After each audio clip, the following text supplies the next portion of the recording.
Hello, everybody. We are here to start top 8. Our first match, Zinnia versus Tomato. Should be a really interesting set.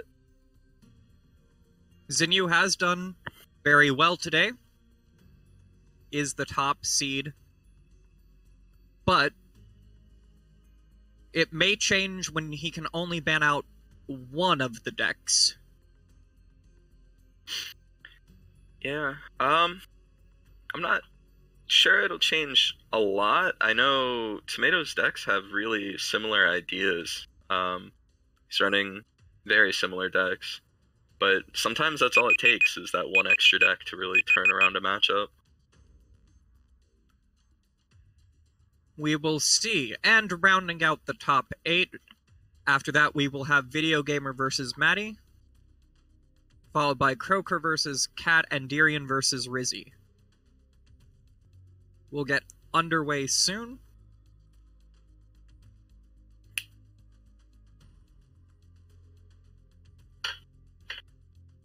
I'm very concerned by the current graphic, which somehow shows Zinnia winning between Rizzi and Tyrion, and then losing to Westland, who is not in top 8.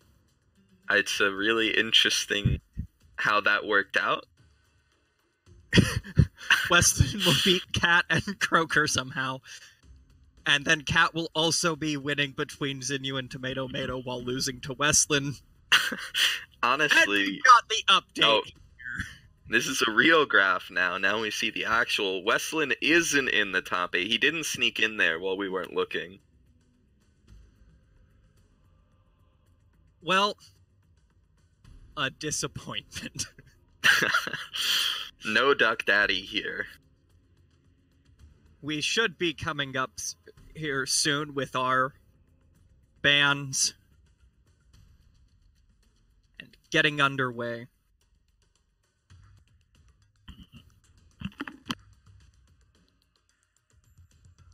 So, between the two, what would you ban from Tomato? What would I ban? Tomato. See, I'm not as good as some of these players. I would probably get rid of either the Ravager or the Setsu. Really not a fan of Howling Moon. I would personally take out Setsu. That deck just looks like it would be very unfun to play against once they get perk 2. Yeah. And even worse if they hit perk 3. The other decks are fairly similar. I think Mordar's probably the most... Mordar has the biggest difference, but I also don't think Mordar is necessarily that threatening. I agree. I think Mordar's one of the less threatening. And Zinnia will ban out Setsu. So we'll see on Tomato's side which he will ban out, and he will ban Milloween. We will be... So, Zinnia will have his Ravager, Diona, and KP to go against Tomato's Diona, Ravager, and Mordar. Not too surprised to see the Milloween ban either.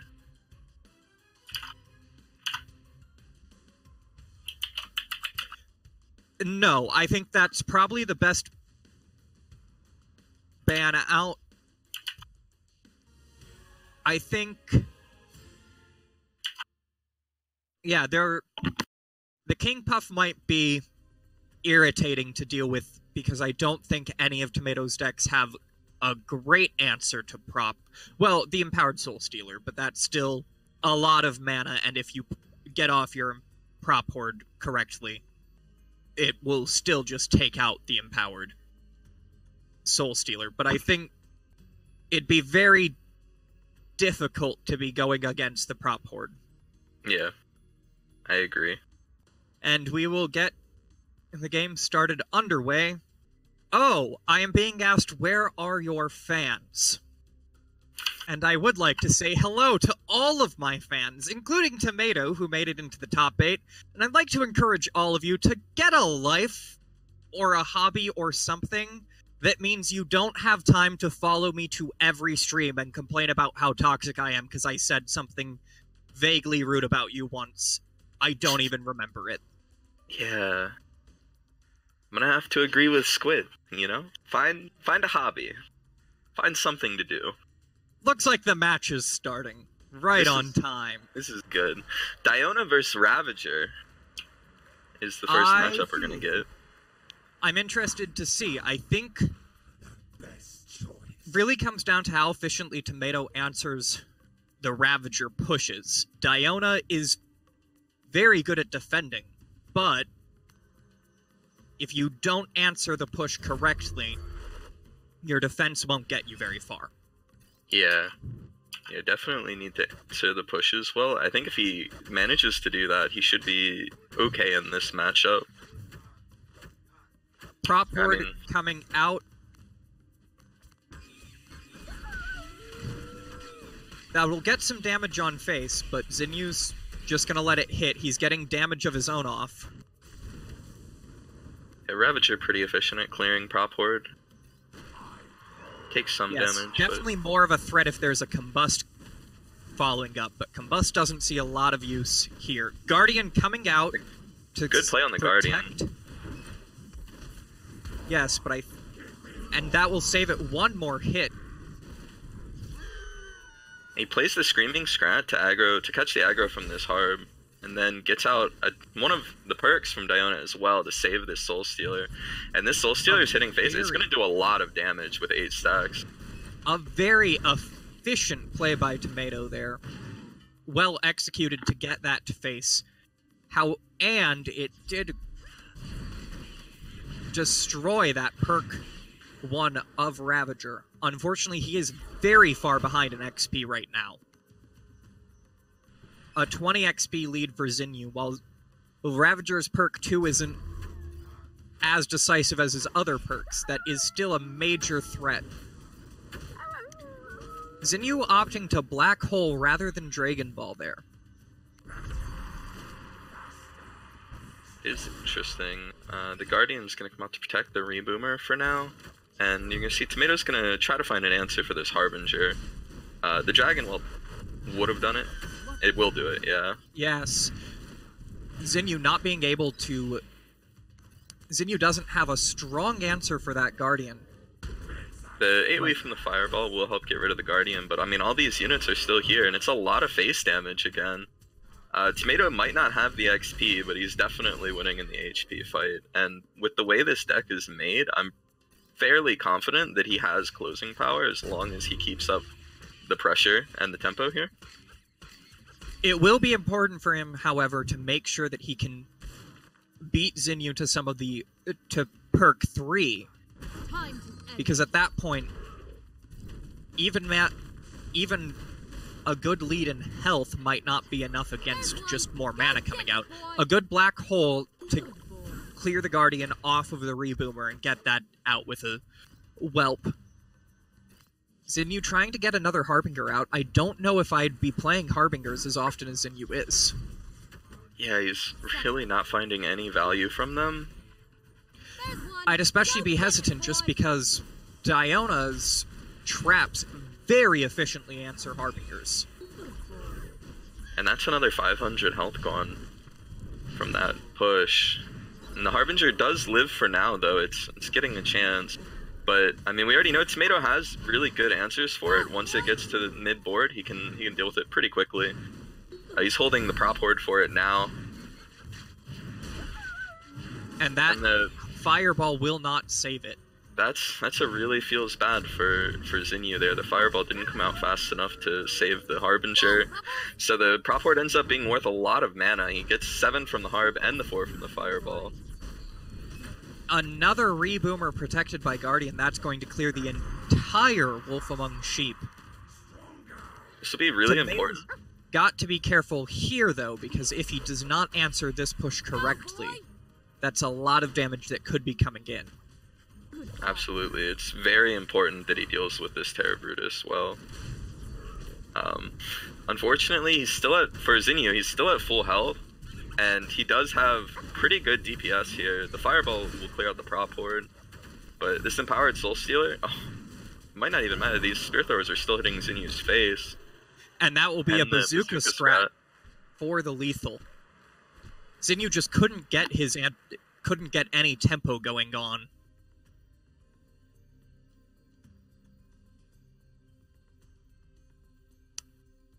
That Zinnia just could not answer the propeller hordes as efficiently as he needed to.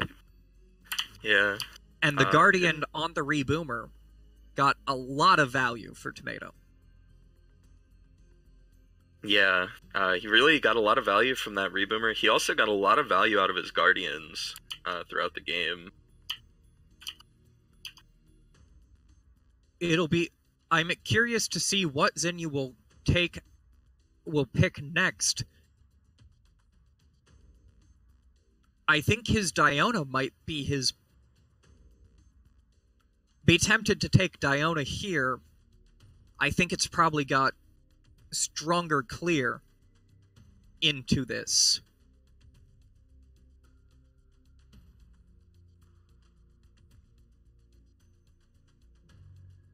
Yeah, I think that might be the best direction for him to go. But we will see. This is a rather aggressive Diona deck from Tomato.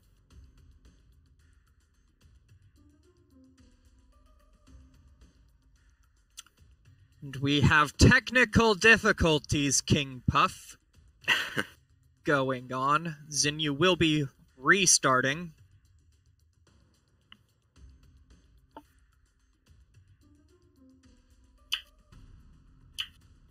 You know how it is? Sometimes the Puffs get caught up in the wires and things just break.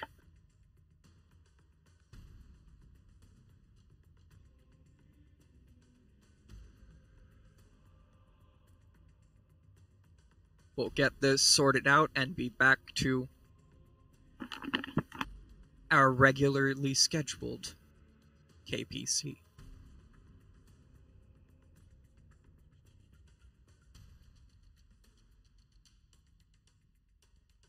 Knows in you.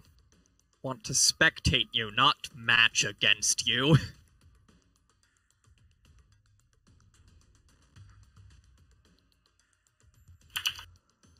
All right. I am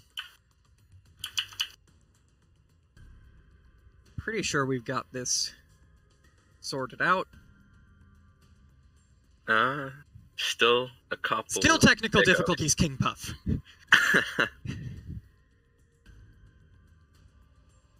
But what would a King Puff Cup be without technical difficulties? Honestly, there's a few traditions in KPC that I've noticed over the past few months, and that's Cat being in top 8 and technical difficulties in the top 8. And if we don't have both of those, I don't know why you're here, so... Alright, so we've tried to get this set up. Zinnia so far has been matched against me, Smoshi, and Apples, but not yet Tomato. Let's see if we can get someone not casting to play Zinnia. Yeah, we have a lot of people here trying to get in this game and play Zinnia, but unfortunately Tomato hasn't made it into the lobby yet. He's having a few issues. We'll find Zinnia's matchup soon. I'm more than willing to lose to Zinnia on stream. But I feel like we might leave that to others. Might have to put that on a different stream.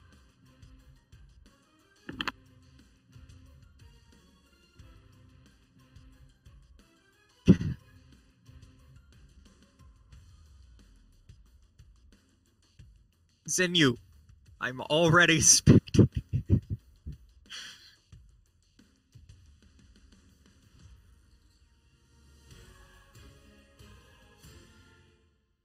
Eventually we'll get this worked out and get to games 2, 3, and potentially 4 and 5. Maybe. We might.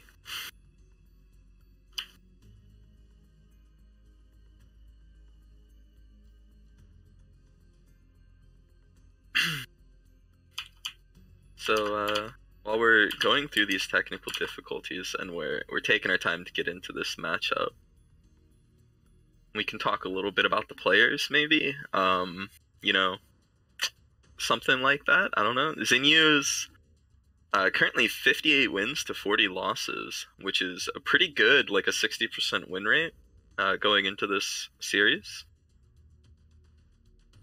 Tomato. And go ahead. And Zinnia typically does well in the top 8.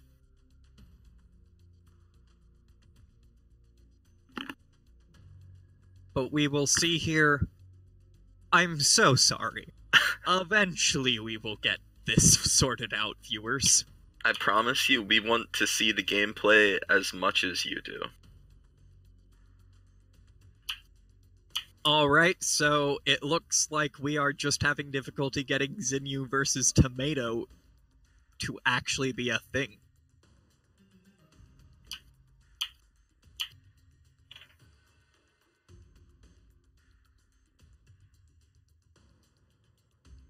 Yikes.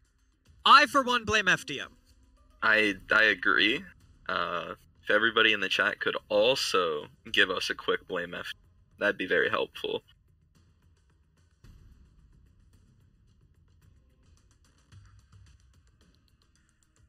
It looks like we're actually playing a game now. Will it load? Please load. Please. Please.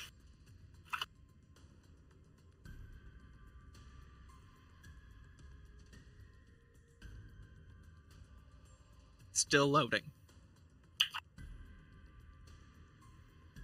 Yep, we're loading.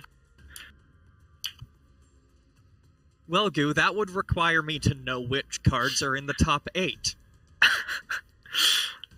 Oh, man. So, it's gonna be a negative Ghost Rider on the loading into the game, I think. Yep, I got the defeat sound, which is generally not ideal. That's a loading screen timeout.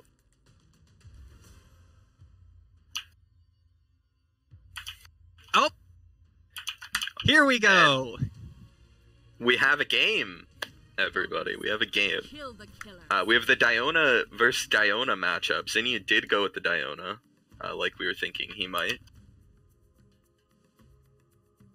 So far, no play on either side. They're hitting 10 mana, so we should see out something soon. Another bat open. A Reboomer. Good Spear Tantrum Throwers there to protect the Reboomer. Yo. The Enraged Spear Thrower is also going to give him the ability to activate this Empowered Soul Stealer. Soul Stealer on the Shield Guard of Light that will allow the Zhao and Stint to catch up to it and get some good damage off. And they actually finish it off too, which is really good for Zinnia here. Zinnia now ahead in XP. There's the Prop Horde coming out. Prop Horde not going to be as strong. Diona not only has her own crossbow trap to clear, this deck also does have the Illu Cleaver to clear that out. Rammer will not make it to face. A good decoy there, but that will also be a fireball to clear the Reboomer. Unfortunate lack of split there by the Scrats. Yeah, he's only going to get control of the one bridge because of that. Still holding for now. Stunlancer gets some damage off. They're right now fairly even. Yeah, very close game so far. That's going to be another Empowered Soul Stealer from Tomato here with the Enraged Spear Throwers. And like we saw last time, though, Zinnia is going to have the Shield Guard catch the aggro there. And with that, he's got not only his Zhao, but also his crossbow trap. And with the Flame Imp, that's going to be a lot of damage in a very short period. All of that getting cleared A good trade for Zinnia. Tomato's now got a lot to deal with. That will be a wolf bit of damage with this rammer, but the wolf will clear it up after these 2 hits here. The bigger problem being there's the stun lancers. They will split, and that will be a very good answer.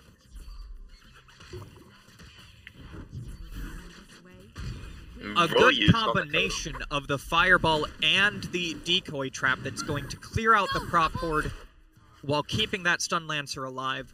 And they shall also stop the ruffles from getting value for Tomato, which is really good. And Zinnia will get his ruffles off for another 2 mana. That's a lot of value for Zinnia. Tomato will get a heal. That helps. I don't know if it's the most ideal in this situation. And it's it a looks very dangerous-looking Soul Stealer, however. Yeah, Zinnia didn't really have the efficient answer that we've seen the last 2 times for the Soul Stealer, so it makes it to face, and it does a nice bit of damage for Tomato. The card, if it goes unchecked, can really push DPS. The match is really close so far, though, still. Zinnia has a slight lead in XP. And a slight lead in health, but neither's large enough to be game-changing. Prop Horde will come out here, forcing out the stint as well. And this Guardian Reboomer combo in the top, and the Bazooka Scrat actually making it to face. This is going to be a lot of damage, again, from Tomato. You see Zinnia's health bar just kind of melting. He's dropping lower. Just under 500 off of that 1 push, and if he doesn't have the right answers with the next push, he very well could end up dying. His hope here is that he can hold just long enough to get some more damage. That fireball immediately on the Soul Stealer. He also managed to get a heal off of the Ruffles, and his health jumped back up to 700.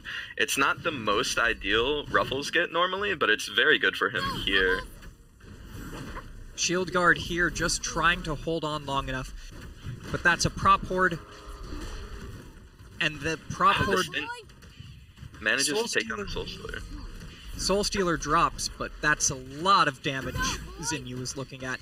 Bazooka Scrat handled a good use of the traps there to keep his health as high as he can. Zinnia's advantage here is a slight XP lead.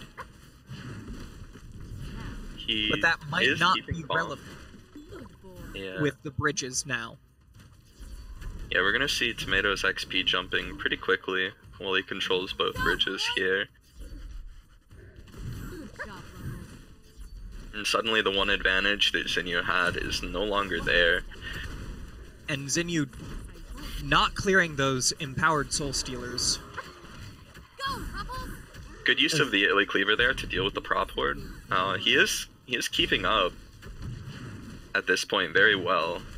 And with both bridges, he's going to get, again, a slight XP lead, but I think the main advantage Zinnia has here is that there are some cards for Tomato that are just going to be less and less useful as the game goes on, like the Lone Wolf. The Lone Wolf here will not have Lycanthropy. This late in the game, it's very hard to get Lone Wolf with Lycanthropy. That's also going to be a crossbow trap to take out the Soul Stealer. Tomato not looking well now, very low on health. He is in danger from this push, especially with the amount of damage you can get off with a well-placed crossbow trap and decoy trap. And at this point, it looks like you can see Zinnia is completely taking control of this. And again, he is forced to play a Lone Wolf without the Lycanthropy trigger, and that is going to be a rammer on face.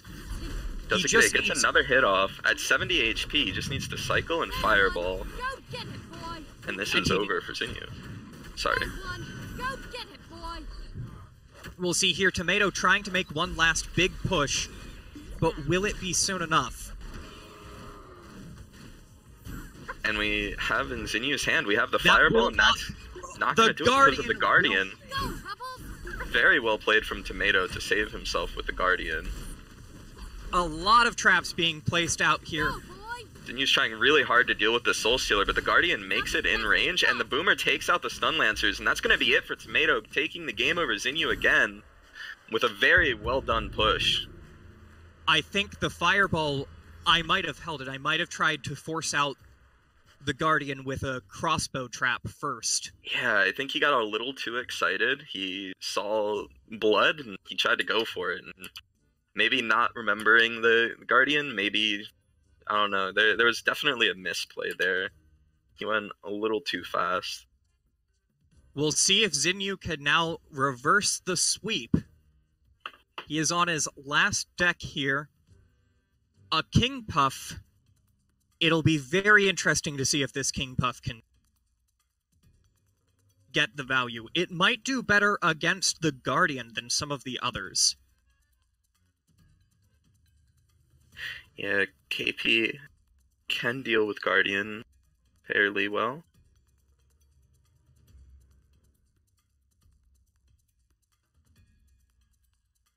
Hopefully no technical difficulties going into this next game.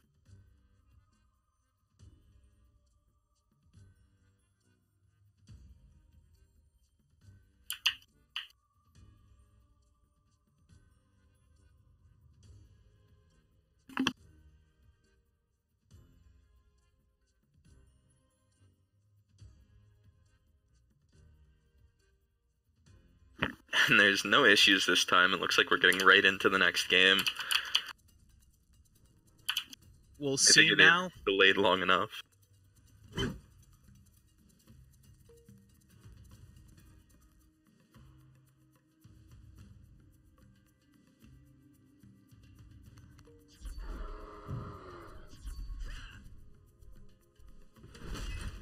Tomato again opening with that Lone Wolf. But Zinnia has the Stun Lancers in hand that will answer it very effectively. Now it just needs an answer for the Soul Stealer. And the quick Soul Stealer coming off with the activation from the Lone Wolf.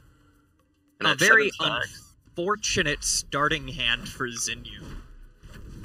I would say at 7 stacks, the Soul Stealer is already getting the face. It's going to do a nice bit of damage, and we know Tomato wants to get this early damage when he can, because at perk 3, King Puff gets the invulnerability if the game goes long enough, and Tomato is definitely playing more aggro with these decks, you know, doing a lot of face damage. Well-placed crossbow trap to take the bridge and deal with one of these buzzers. We'll see here Zinnia holding on his mana. Ilu Cleaver to cap back. Divine Warrior. Not a great thing to have to play. He no longer has that as an answer for some of his other issues. And another Lone Wolf out by Tomato that will almost certainly be followed up by a Soul Stealer. It absolutely will. A good... I think a slightly mistimed bridge swap there. Yeah. And that Soul Stealer... Zinnia does not have... That will be played unactivated to deal with the Soul Stealer, and the decoy trap... Zinnia taking a lot of damage here. It... Not looking great for Zinnia that Tomato got to have the Lone Wolf into Empowered Soul Stealer on his starting rotation. Yeah, that's a very, very hard opening to deal with if you don't have the best hand yourself. Zinnia is closing in on perk 2, and that might help get him a bit of an edge to get back into this. There's the Ravenous Swarmers out as an activator for the Prop Horde, and the Prop Horde will be played into a Soul Stealer. But with that range, it will melt it, and Tomato's taking a lot of damage. This might be game. That's going to be game for Zinnia there. Tomato didn't actually get anything out to catch the aggro from the Prop Horde. He was just taking so much damage that entire time. That perk 2, a very quick swing to Zinnia's favor on that perk 2.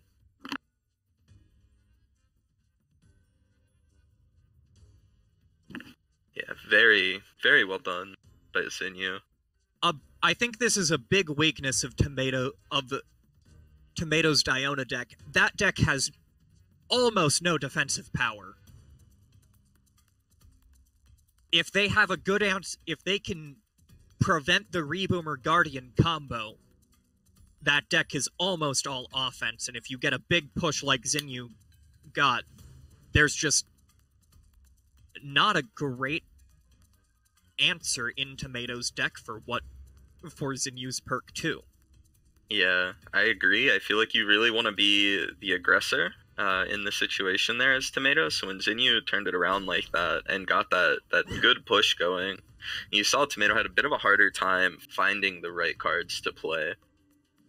Going into the next one, Tomato's playing his Mordar list, which I don't think it's I don't think that's what I'd pick either. Yeah, it's not the answer, I think. I think Scrat Tank is the closest he has to an answer for a prop horde. Otherwise, I guess Succubus as well is decent, but Harbinger and Shield Guard will just get demolished by a well-placed prop horde. Absolutely. I also think there's something to be said about momentum, and Zinnia getting that last win against that deck, that really aggro deck. This deck from Tomato now is a lot slower and a lot less aggressive, I think, than the last deck, the Diona deck that Zinnia was having a hard time with. And I definitely think that getting that win could be enough to really help him reset his mindset and take over the series if he plays this right. And this Mordar deck's not going to be putting down a lot of that fast pressure, and it'll give Zinnia a bit more time, I think. The Harbinger is out. I don't know that I'd play Harbinger this early. You don't...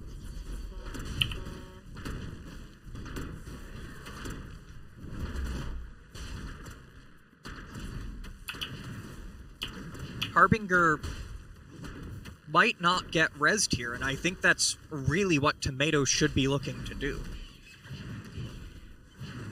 I agree. It's important to get a good res, like the Harbinger res, and...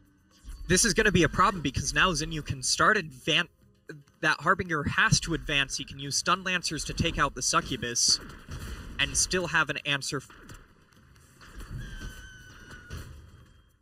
Screaming Scrat does not draw the aggro. That is... And that Succubus is going to be the res here from Tomato. Not as good as the Harbinger res, probably, but it's a decent res. It's a 5-mana res. You still feel pretty good about it. Not likely to get a lot of value. Shield Guard does deal with it. There is a Shield Guard played now by Tomato. Zinnia going to just answer with the Fire Imp instead. And it's going to be a really good answer to deal with that. He is going to take some damage, though, while this Shield Guard's just kind of smacking his face and the Zhao's up. And again, Zinnia's at 1100. It's very possible for him to hold out here, get to the perk 3, get the invulnerability from the bridge, but he really needs to be careful about these reses. With the Succubus and the Harbinger on the field here, it's going to be another Succubus res. And with the way bot's pushing, it might be another... Oh, the Scrat Tank doesn't catch the Stun Lancer aggro, but it shouldn't matter. The Succubus takes some damage. But the Scrat Tank just doesn't care about drone buzzers. It doesn't mind these flying attackers at all. Zinnia holding his prop horde, he's going to want to be able to get it. Scrat Tank reses, and that will immediately be a prop horde onto the Harbinger. That's a very good bridge swap. Very good bridge swap from Zinnia. He actually swapped away the Illusionary Cleaver from Tomato, which might have made that entire Harbinger kill possible. He is, however, very low on health now. Yeah, he is taking a lot of damage here. And that's another Scrat Tank res from Tomato on the top side. Another good res, solid res. And there's just so much pressure coming out of this Mordar. And even if you have a decent answer, spending mana to deal with a card that Mordar gets back for free can really slow you down. Right, and I also think so far he has not been getting very fortunate with his arrangement. That Scrat Tank might actually kill him. It looks like Zinnia knows it will too. He puts out the GG, he doesn't have an answer, and that's it for Tomato. Winning this game as well, and that puts him up 3-1 over Zinnia. I'm kind of shocked. I would not have expected Tomato to win those games. I still don't think that's a well-constructed Diona deck. I just think it happens to be good into what Zinyu had available. I agree with you there. I think it is a matchup that's good for him. It's also one of those decks where if you misplay against it, or you don't have... Zinyu didn't always have the right answers, but also if you misplay against it, it can really just win the game with how aggressive it is, with the power of some of those cards. I am not a fan of that Diona deck. I'm not going to lie here. I think that Diona deck is...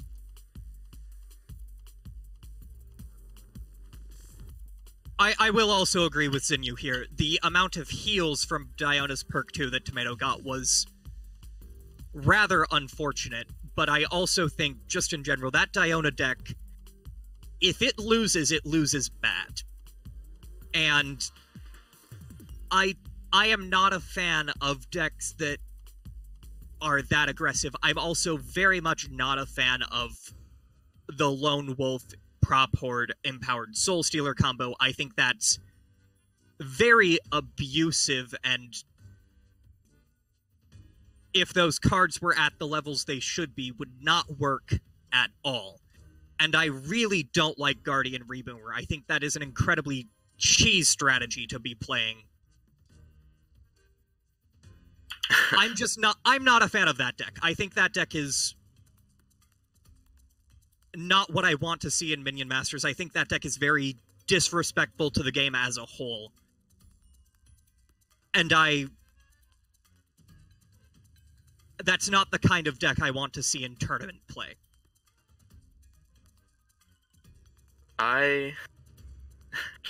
At risk of finding myself on the end of some of the Squid fans, the people that are happy to tell you you're wrong and be a little aggressive about certain decks, certain card choices, you know, I'm going to have to agree with you that I'm not a huge fan of that type of deck either, and some of those cards.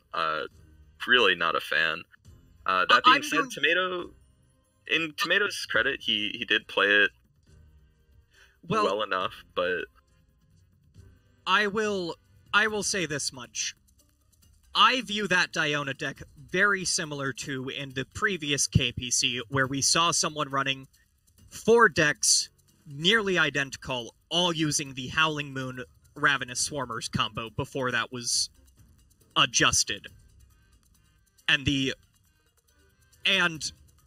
I don't think it is appropriate to be playing when you know you're abusing combos that ought to be nerfed. Mm-hmm.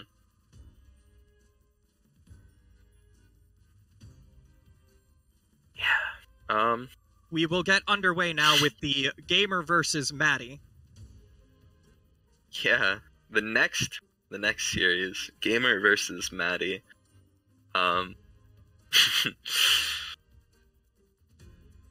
Should be a fun one to watch. Maddie did very well in the last KPC. He reached very far in the top 8. He actually ended up going against Kat. Gamer, another player who's well known within the Minion Masters community. He does consistently reach the top 8. He might struggle a little bit with it, but he does make it to top 8 very consistently. So these are both pretty good players, and it should be a pretty competitive match.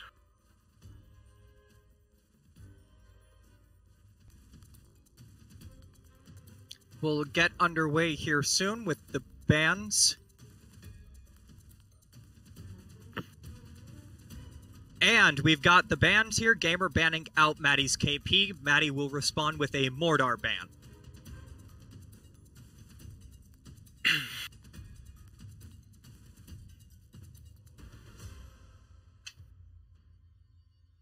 So that will leave, for Maddie, Mordar Ravager and Volko to go against Gamers, Milo, Apep, and Volko. Yeah, not super surprised to see Gamers Mordar banned out. This is a deck that I've seen him play a lot, and I've definitely would say it's a very strong deck, so not super surprised to see it out. It leaves open a couple really good decks, though, still. He has the Volko deck, which we saw earlier on stream, and it was pretty solid. And we see a lot of these cards in Gamers decks, especially not in the Mordar deck, that I know players like Zinnia were talking up. It's been a little while now. These like armored scrats, for example, barrel scrats, are a very good card. It's slightly underrated. You also see the 4 Illy Cleavers here. He's ready to deal with prop hordes. Although he banned out the only deck that has one from Maddie. Just a solid cycle card. Agreed. And I'll be interested to see how the Apep would play on Gamer if it ever gets to that. I actually had the pleasure of watching one of his games earlier while he was playing Apep off stream, just to see the list and see how it plays out, and it seems really solid. Like a lot of Apep decks, there is a bit of reliance on getting okay cards.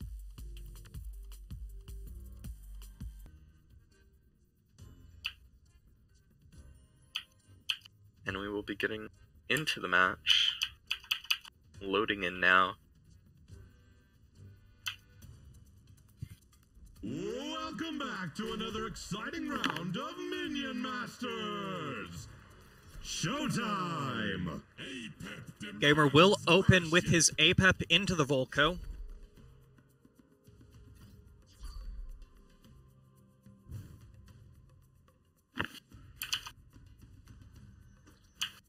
And I am actually loading, so believe, yeah, spectate actually failed, so I'll be spectating in a moment.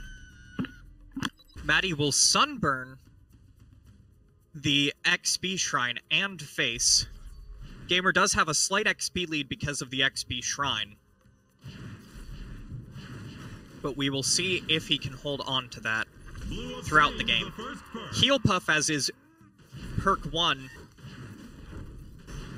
It'll undo the damage he's already taken, but I don't know that Heal Puff is really the card he'd want in this match. It'll help deal with Volko pings, but... Alright, I'm back into the match now, spectating. I think Heal Puff is probably going to be not a great card for Gamer. He wants something that can help him be a bit more aggressive and deal with some of these pushes. Heal Puff might get rid of some of the ping damage, but it's not going to be helpful against Volko's aggression.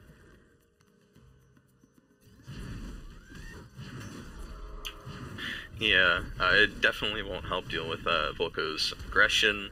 There is a slight chance that it might get a little value if he can manage to control a bridge, if he gets like a solid perk 3. It's not what you want, though, I don't think, in this matchup. Right, and the other big problem is, even if he can get many Heal Puffs, they all will die immediately to a Burn the Bridges. Yeah, Burn the Bridges, we'll deal with it very quickly. That'll be a Ghost to get the Scrat tank. And it's a early HP lead from Maddie here, which is pretty expected in a Bridge Shrine Apep versus Volko. Seems pretty expected. It's really just going to be if Gamer can actually stabilize well enough to get this Bridge Shrine out and get an XP lead. You can see right now he's not playing it out immediately. He knows he can't spend the 4 mana passively like that. Right, and I think this is where the Heal Puff is a pretty bad get for him.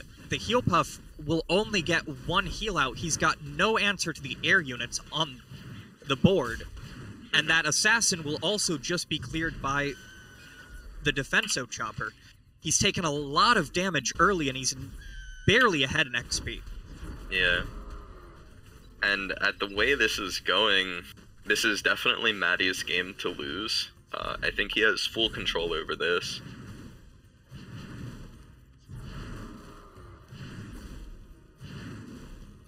When you're playing a Bridge Shrine deck and your opponent is keeping up with you in XP like this, that's generally a very bad sign.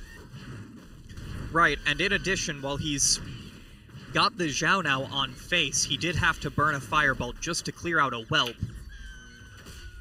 He's simply not being able to deal very efficiently with the cards in his deck with everything Maddie can be throwing at him. Mm-hmm. I think the last turning point here is going to be what Gamer gets for his perk 3. He will definitely make it to his perk 3, I believe. Although he is taking a lot of damage right now. He might not actually make it at all. No, this damage is coming through so quickly. Needs to get that bridge. He needs to get that bridge and keep it. It's just 2 pings. And I have to take back what I said before. I don't think he's actually going to get to the perk 3. I don't think it's going to happen. I don't think so. Now you're gonna get it. Yep, the Divine Warrior, that's the bridge, and he has to totem immediately so that he doesn't die to these afterburner pings, but the totem doesn't last forever, and Chain Lightning isn't going to save him here. And that will be game 1 to Maddie.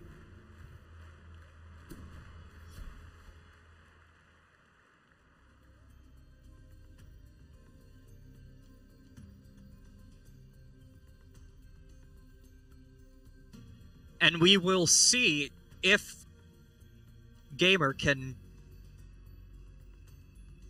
pull it back.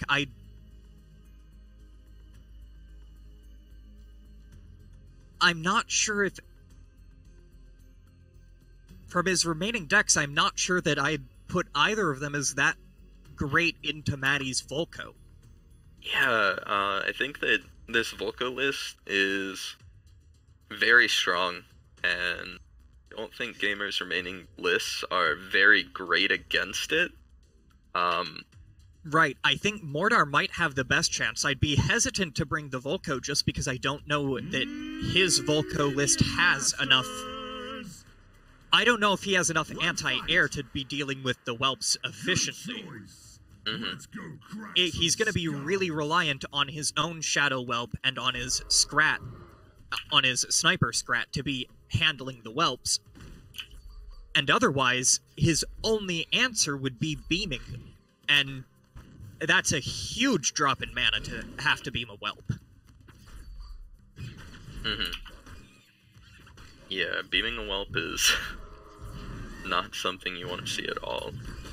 And the Sunburn to clear the Scrat, that's going to be a big problem for Gamer. If he can't get his Sniper Scrats played efficiently, he's going to have a hard time with a lot of the anti-air. Yeah. And that Shadow Whelp will end up just dying to Defenso Chopper now.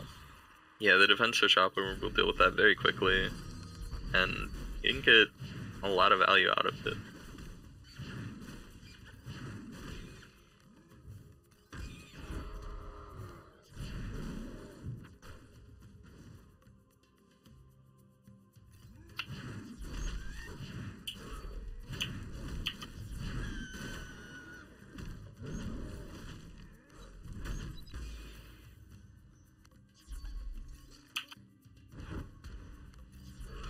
Another Sunburn to deal with the Sniper Scrat very quickly. And that's something you're definitely okay with if you're Maddie here. He was holding both bridges at the time, so that even mana trade is not going to bother him at all. The Bat killing his Scrap Pack there for free is kind of bad, though. That's going to feel a little bad. The interesting part of this matchup is that they've got different marked bridges. And right now, Gamer now has his marked bridge. Maddie does not control his.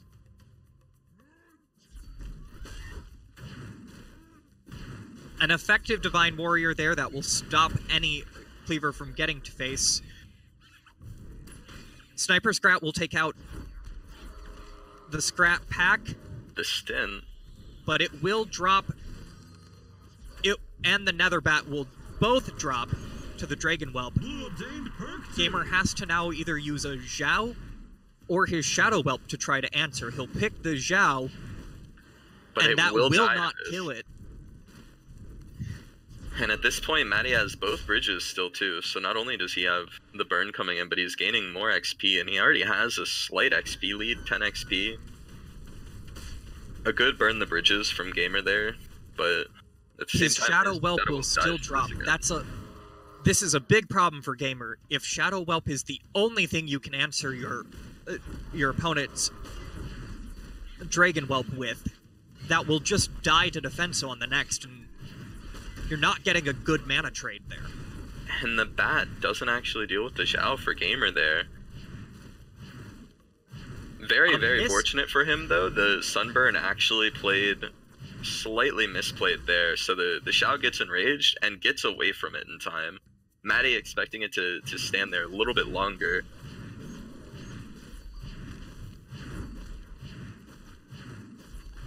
That'll get Gamer a bit of face damage on Maddie, but he's still behind here. Right, behind both in health and in XP.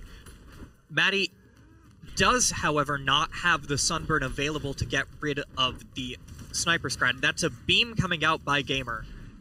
He uses the beam to deal with the Fire Imp, also for the face damage. Not the most mana efficient thing, but it gets rid of the Fire Imp for him, which could help him here. And there's the correctly placed Sunburn. And now that he doesn't have the Sunburn, though, Gamer knows he can play this Sniper Scrat. It'll deal with the Zhao, and he will protect it long enough so that it can... Oh, no, it's gonna... Unfortunately, doesn't get the shot off on the Zhao. And that means the Gamer now has both a Whelp and a Zhao on his face to deal with. He's very low health now, and he's behind. Maddie is at his perk 3. Not a huge advantage in this matchup, but... Yeah, Maddie does have a good selection of cheat cards to cycle through. So if he can control the bridge at 500 health, he just needs to hold the bridge, his marked bridge, and kind of chip away at Gamer at this point. But it's important that he doesn't focus entirely on that. He still needs to not die himself. And it looks like he is paying good attention. Yes, a well-placed Scrat Pack to distract the Cleaver just long enough for the Fire Imp to kill it. That will not get any damage off on face. Yeah, this is pretty well played from Maddie here. A lot of newer players and less experienced players will see their opponent get low and they'll jump to try to finish them, and they'll change the way they play, which allows them to be punished. And he doesn't do that. He doesn't change things up. He's still playing the same style, just playing smart. And that will be game 2 to Maddie. There's the Afterburner to take that away, and that puts Maddie up 2-0.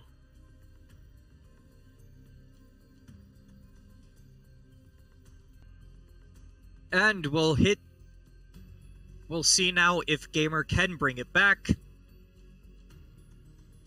Yeah, his last deck here is the Milloween. And he's not playing a Bridge Shrine or a Clear Skies Milloween. It is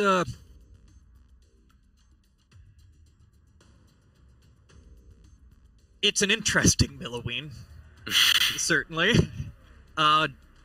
Ghost is not something you see a lot of, but it has been effective for Gamer in the Swiss stage, and we'll see.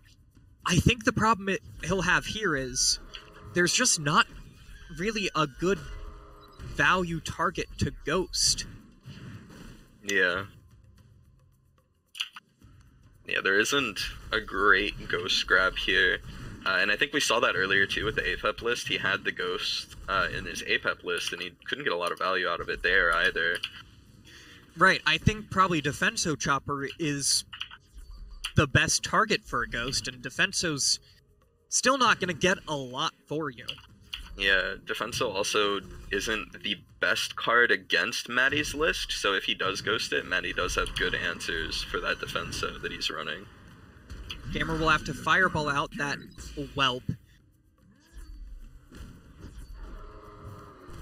Right, we're seeing here now the problem with ghosting that the Fire Imp just deals with it easily.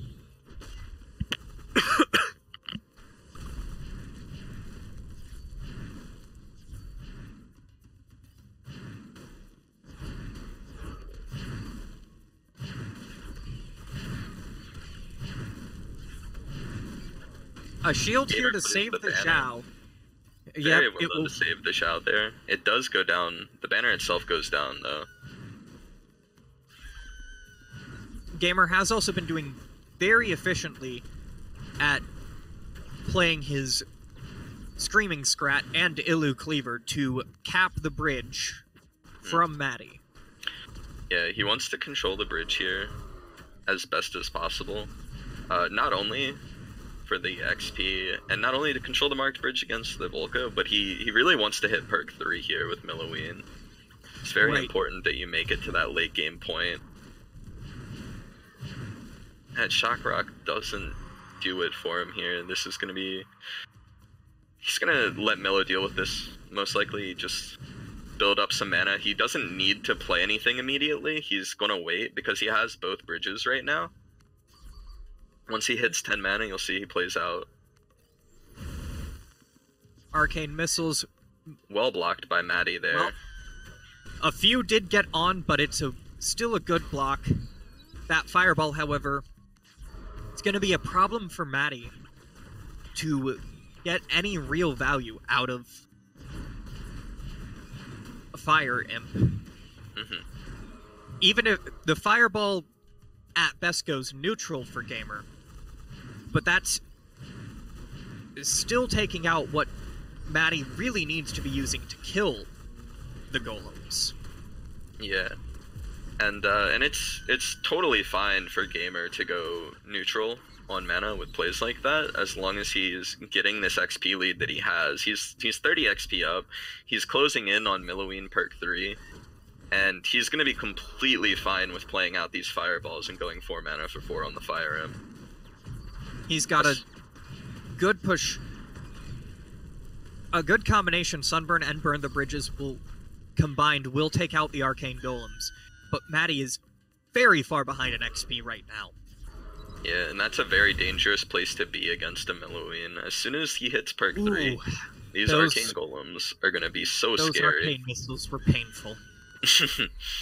Just a slight miss by Gamer there. Will he answer? He will Fireball the Whelp, but that will activate the Zhao. He's going to take a bit of damage there as well. The problem Gamer has is, without Clear Skies, he does have to worry about his health. And that will be ghosting the Defenso Chopper again. It's not a great mana value, but it does okay. Maddie's problem here now is Gamer is at perk 3, and these golems, these turtles, are coming out big. At 5 stacks, they're very powerful. Right, and he's lacking. His inability to get out a good Fire Imp is also really harmful here. Yeah. The Shock Rock from Gamer there to try to make sure the Ghost doesn't steal the scrap. Fortunately, the Bannerman already had it, so that's a bit of a misplay there from him. But it doesn't matter because this Golem in the top lane is huge, and Maddie did play Sunburn on it to give it Rage, and it's gonna be the death of him. The Golem's gonna take him here. Gamer just controlled the XP so well in that game, and you can see the difference there. Right. I also think the problem for Maddie was, looking at that Volko list, your only real answer to Arcane Golem is the Fire Imp. The problem is, you have a more expensive cycle than the Millow, so Millow will always have a Fireball ready.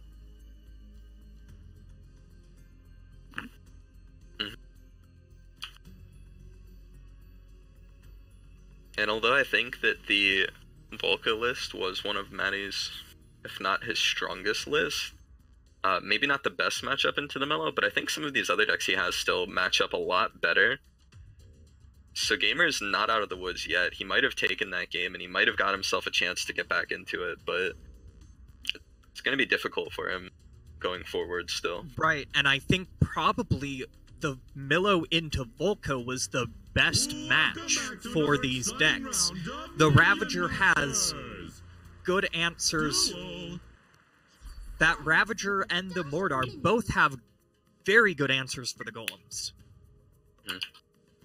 Maddie will have to be careful here to make sure his perk 1 and his perk 3 aren't stolen by ghosts.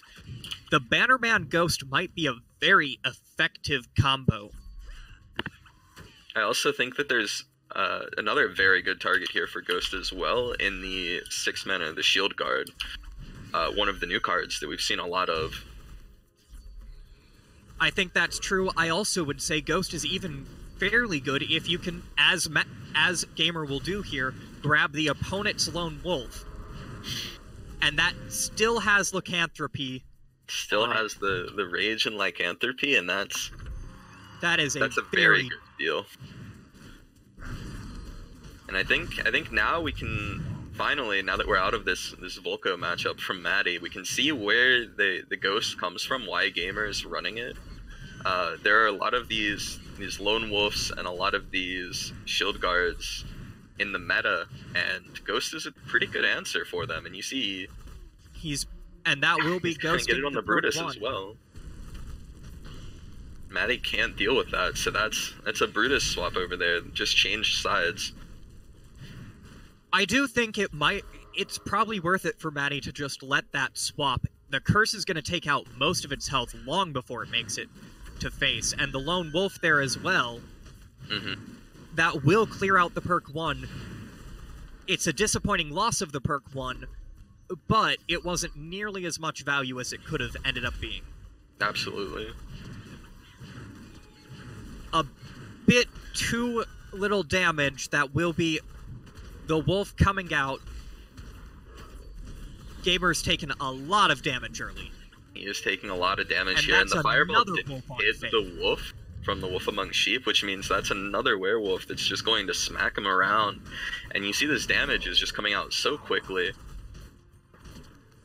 He's got to be very careful now. The lack of the clear skies is going to be very bad for this particular part of the game. He's under 400. A Shield Guard of Light into Dragon Ball is almost certainly lethal at this point. Yeah, Gamer doesn't have the healing that we've seen a lot of Millos running, so... And there's a Ghost on the Lone Wolf. Waiting to see here. No Dragon Ball out from Maddie yet. Yeah, he's buying his time here. He knows that he has the advantage right now. And although he does want to capitalize on it, he doesn't want to fall into that newer player trap of going too aggro and giving up the game. If Gamer managed to deal with the Dragon Ball well, with a Screaming Scrat into clearing it, and didn't die, it'd be a big mana swing for Gamer and would give him a chance to get back in. Because Maddie's only at 1,000 health himself. Right. If he can get a bit more damage off.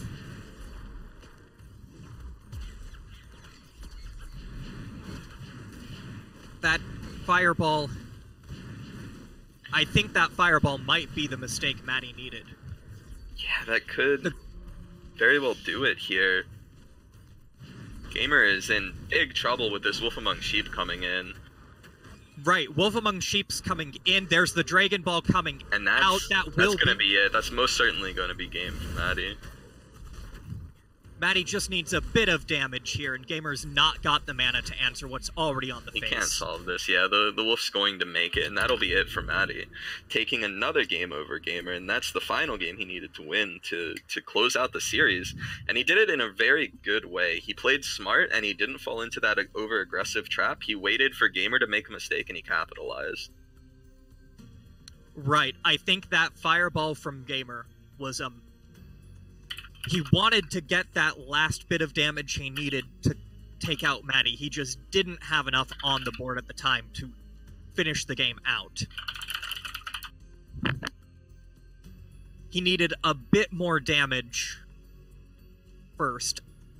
And it did not help as well that Maddie played a Zhao right before that Fireball. Yeah, that was a very well-timed Zhao from him.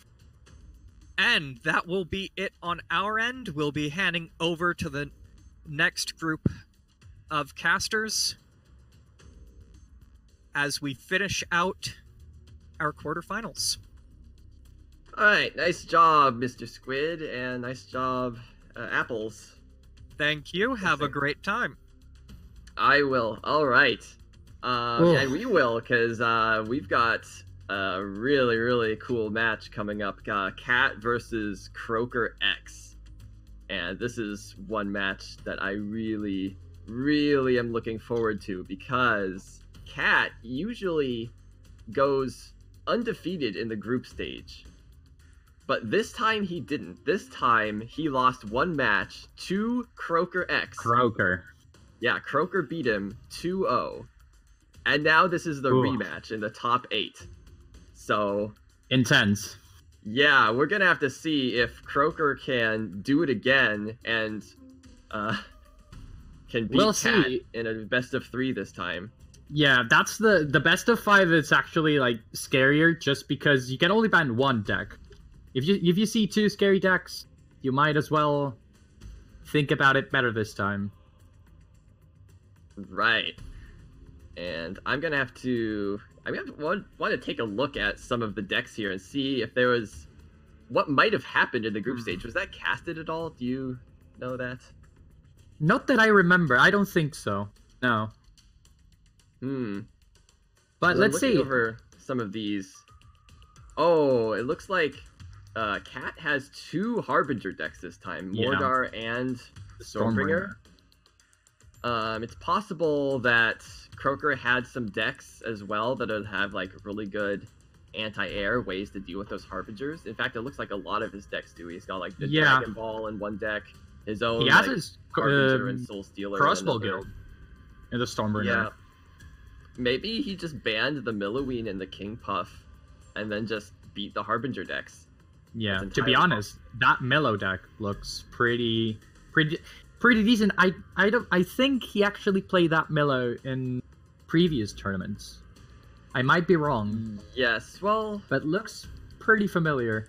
I think at some point he didn't have. Well, no, I'm pretty sure he didn't have Clear Skies. Maybe he didn't have the Assassin. That might be new. But I think the Clear Skies is the new card. Really? Okay. Not sure. Could be. But anyways, looks like they're deliberating over the bans at the moment. Yeah. As for these decks, Shield Guard of Light and many of them. Okay, for one deck, I'm imagining that Cat's probably going to have the Stormbringer available to him. That seems like the... Well, I'm not going to say it's the worst deck, but it has like the least punch behind it. Like every other deck here from Cat has like extra power added to it. Like the Milloween Golems, the King Puff like buffs, Mordar reses. The Stormbringer just like pings things every once in a while. It doesn't really like buff up the unit. Well, I mean, it gives them extra range, but it doesn't like increase their stats or anything. And... for the Mordar reses, I feel like Harbinger, Scratch Tank, and maybe Zao are probably cards that Cat wants to get rezzed. But still, really dangerous perk 2 and beyond. And, well, Stormbringer, we've seen Cat this tournament play the Stormbringer, and it was really scary. I believe he bit someone playing Red Golem. I think it was Westland. I can't remember. But it was really strong. And using all those stacks, the Scrap Tank and Divine Warrior to make sure the Harbinger is safe is really strong. Yeah. It's very, very important to keep that Harbinger safe for both players. If we actually have bans. The Cat has banned the Ravager from Croaker, and Croaker has banned the Milloween. Ooh. So a good note is Croaker 2-0'd Cat in the group stage. Yes. And so I'm talking about the bans right now. Yeah. That Croaker just banned the Milloween from Cat, which makes a lot of sense. It looks like Croaker has very aggressive options in a lot of his decks here. Wants to make sure that Cat can't just constantly heal himself up repeatedly. Yeah. I would be scared of that Milo too. It actually looks pretty decent.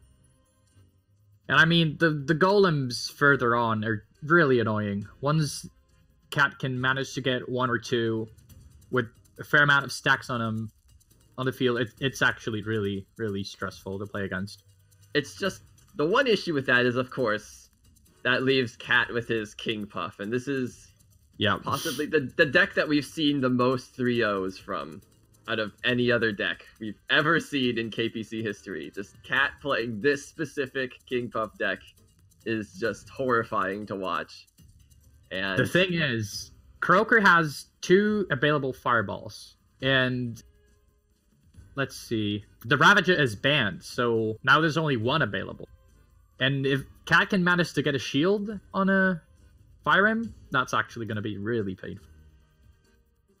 Well, there's more to it than that. I think, yeah, there's the Stormbringer Fireball, which is going to help a lot before King Puff's perk 2, and a little bit after the King Puff perk 2. His other decks also are filled with air, which Cat himself says is sort of a weakness of the deck, is that it's not very good against a lot of air units. And we see he might struggle a bit against these Soul Stealer, the Harbinger, the Mordar deck. Thankfully, it's not the empowered one. But still a Soul Stealer. Yeah, I mean, that's true. It would have been much better for Croaker if it was empowered, because that would be a lot better against the King Puff, actually. The King Puff, notably, can't really deal well with the 10 range. The extra range, Soul Stealer. So maybe, I mean, I don't want to say like his deck's building is wrong, but because it might quite possibly be he might have not made top 8 if he specifically had like empowered instead of Soul Stealer. Like those deck cards are in there probably for a reason, but yeah, it certainly would help a lot to have empowered Soul Stealer against this King Puff. And yes, here we go. Game 1. Oh wait, no, this is Croaker with his King Puff and Cat on the Stormbringer. So quickly, Croaker takes the bridges with the scrap hack. A little bit of emote action there. Yeah, they're just sort of trading bridges back and forth. This is very common in high-level play, that both players are just gonna try and hold on to the bridges as fast as possible and as efficiently as possible. Now the Blast Master is gonna be pretty annoying here. And it's also not a bad answer to the Harbinger if you get to get some pings from it. I actually think Croaker should try to play that Blastmaster as little as possible here. Cat doesn't seem to have any units here that, like, die to the explosion. Like, the weakest thing he has, I think, of these Plasma Marines, which... he does have some fillers that die pretty quickly to it, but I agree. Well, the 1 mana stuff doesn't really count, right? Yeah, it doesn't really count. You're right. Maybe he's safe playing it behind the statue. Oh man, the Harbinger here from Cat actually pushes the statue away, and then it retargeted onto the Soul Stealer. Yeah. Which was huge, because that Soul Stealer otherwise probably would have killed this Harbinger. Literally. And now it's just everything going completely in Cat's way here. Calculated. So, Cat almost floating some mana there, playing right when he's about to get 11. Second Harbinger out, but the first one is about to go down to the drones. But yeah, Croaker has taken a lot of damage in the meantime, though, and this living statue is just kind of worthless in this matchup too, just because this Harbinger is going to be able to deal with it so easily. If it's not Curse Bearer, it's the Harbinger. And statue is not doing really well this matchup. It's actually pretty good stats, and would be played, I think, a lot more. That'd be pretty much a staple in the meta if it wasn't so hard countered by things like this. Yeah. Same as for Troubadour. Feel like even with the HP buff it got recently, it's still unplayable against cards like Curse Bearer. But I'm surprised I didn't see that many Curse Bearers this tournament. And it's just, yeah, I think this is already looking really, really bad for Croaker here, because like, he basically has 2 dead cards. He can't play this living statue, and probably can't play the Blastmancer. The Blastmancer much either, or his Combustion for that matter. Like, his Combustion, like, has basically been useless this entire time as well. Yeah. And it's He's so already hard to below do 500 anything if you've got like these 3 cards that you can't really play. It's constantly clogging your hands. He has the combustion to try to get some damage off the propeller horde if it gets to face, but Cat has the Elo Cleaver. He can tank it up with a scrap tank and take no damage. Yeah, Illusory really... Cleaver always shuts that down completely. And Croaker taking damage, and it's really something he can't afford. Blastmancer not dealing damage to the scrap tank, and now there's 2 scrap tanks on face. It looks like game over. Yeah. Well, that wasn't very good. It's possibly he banned that deck, the Stormbringer, last time, so yeah, they're gonna have to. I'm surprised, really, that this the Stormbringer deck did as much good as it did. Maybe Croaker didn't have the King Puff last time as well. Yeah, overall, this King Puff might. It's a very weird King Puff deck from Croaker, to be sure. Like, I'm pretty sure he's just trying to play the statue in one lane, get their opponent to just play as much as they can to try to kill the statue, to try to avoid taking damage, and then push with the other bridge with combustion.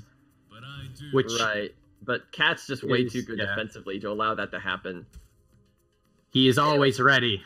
This is going to be a much closer matchup for sure, because now Croaker has the Crossbow Guild, and that's actually can be pretty good card against the Harbinger as well. Just constantly pumping out little units that can constantly distract it. And he also has the Fireball for the Fire Imp, and Chopper for the Scrap Tank. So, and his own Scrap Tank as well. Yeah. And the Magma Cannon for the Harbinger if you need it. This is actually looking really good for Croaker, in my opinion. Except unfortunately he's got a bit of a Scrap Tank issue here, where the enemy Scrap Tank was opening it up and beating his own, and already this actually isn't looking that great here at the moment. I think Croaker made a mistake there playing the Magma Cannon too early, and it didn't manage to kill the Harbinger. I think he needed to play more with it to end up killing this Harbinger. Like, he should have played like the Plasma Marines as well, maybe. I don't know. In the end, he just took a little bit of damage. Maybe not the end of the world. And Cat now 17 EXP ahead of Croaker. Here comes the Fireball. It also connects to face. Good Fireball, yeah. Yeah. Croaker's gonna win the trade top bridge. Well, Cat wins bottom. Alright, Croaker does have another guild out, though. So... And Cat is getting ready for the next Harbinger, possibly? I'm not sure he wants to play a Harbinger right now, though. Yeah, this Scrap Tank makes a lot more sense at the moment. And Zhao is also available. If he could actually play the Fire Imp and bait out the Fireball, but also play the Zhao Long in time, it could be big. Here comes Fire Imp and Zhao out. Honestly, at this point, like, I mean, Croaker doesn't have Fireball in his hand, but I'd just play it anyway to kill this Fire Imp. Yeah, the Zhao isn't that much of an issue when you kill the tank and the other card behind it. But I still think he dealt with it pretty well. I mean, he's not dying to these pushes, but he's still... taking some cheap damage. I mean, he's taking damage, yes, but he's also way behind in experience because, like, this entire time, Cat's been holding onto the bridges while Croaker deals with this pressure. The earlier perk 3 from Cat is actually going to be really important for him. And Croaker needs to start getting the bridges more. Oh no, the Fireball missed. That's unfortunate. I think he was just trying to barely clip that Fire Imp, but didn't quite get it. And now this bottom bridge is still going to be Cat's domain. Never mind. Nice Illusory Cleaver to get rid of that. That's what he had to do the first time. Make sure the Harbinger targets something else, then killing. with. Yeah, it's just so Cannon. risky with an illusory cleaver because anything Cat plays will kill the illusory cleaver, and then the Harbinger would immediately retarget onto the magma turret. The Scrat Tank dying pretty quickly, and now with the chopper is gonna go down way faster. There goes the fireball. Exactly. That's the trick. Just pretend the Zhao's not there because you need to get rid of that fire if that's priority number 1. If it's not there, it doesn't hurt.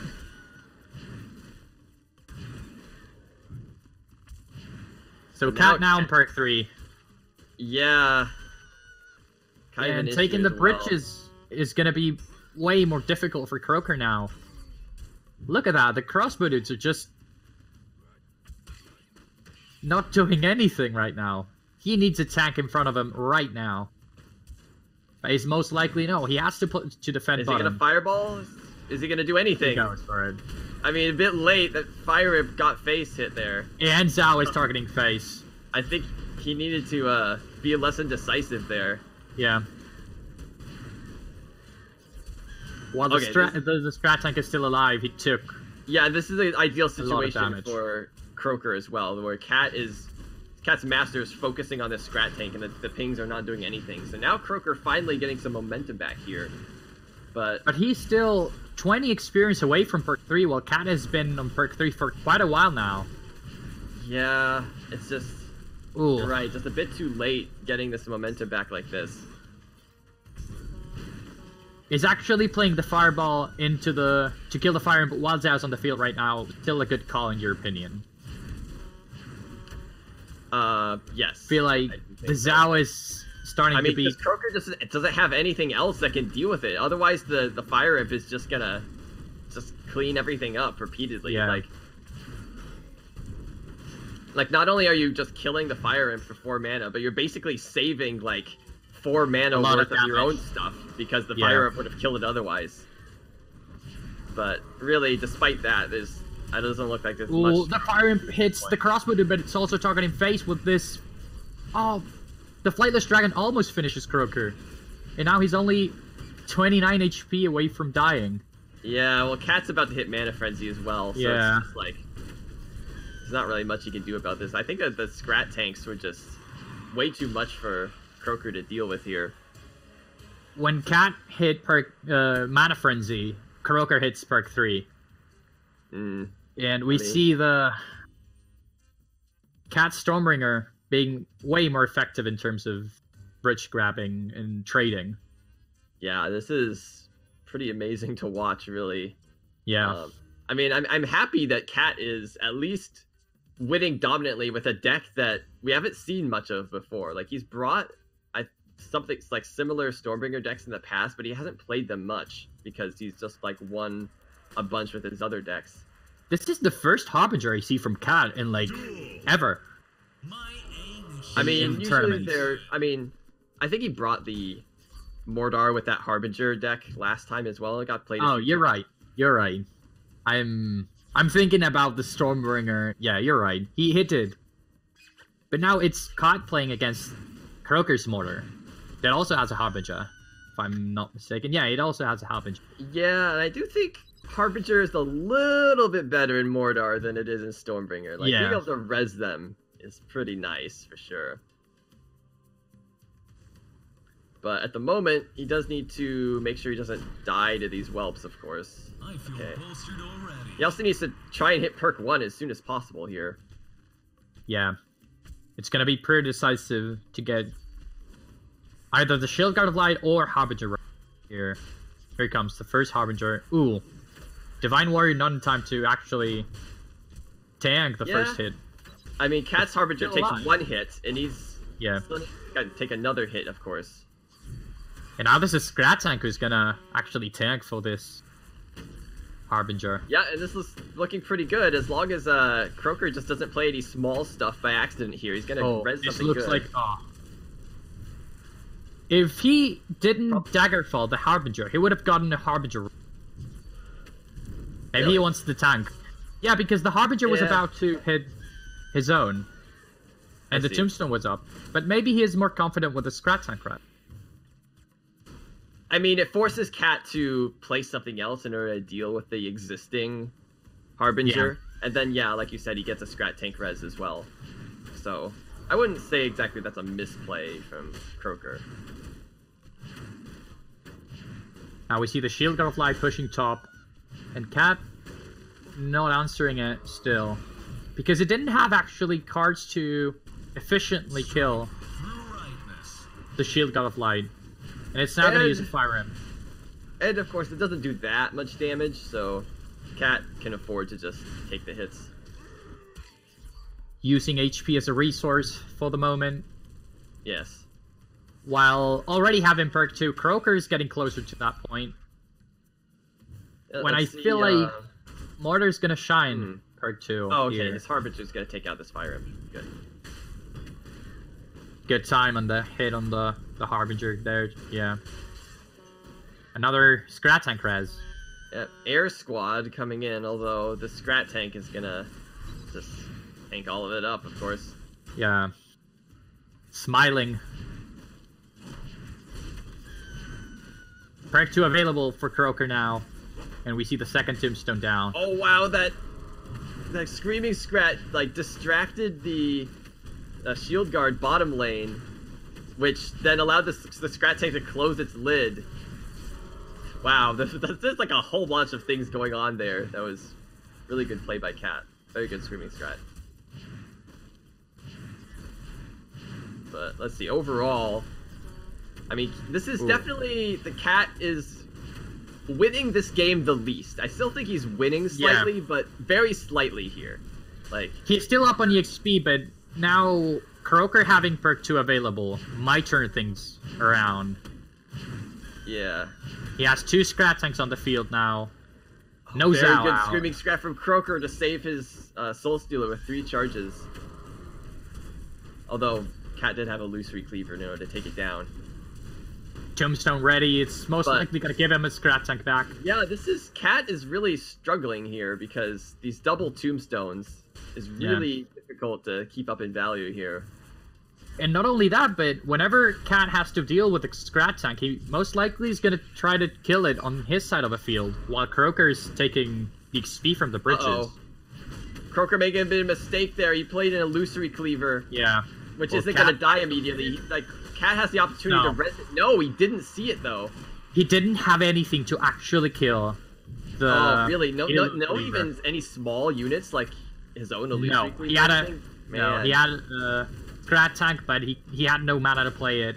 And his own Eel Cleaver. He also had a Fire Imp in hand, but maybe playing it there was too risky. But still gave him 5 mana back. Alright, well, there's still the chance that Croaker can come back here. Cat is still winning an experience, but...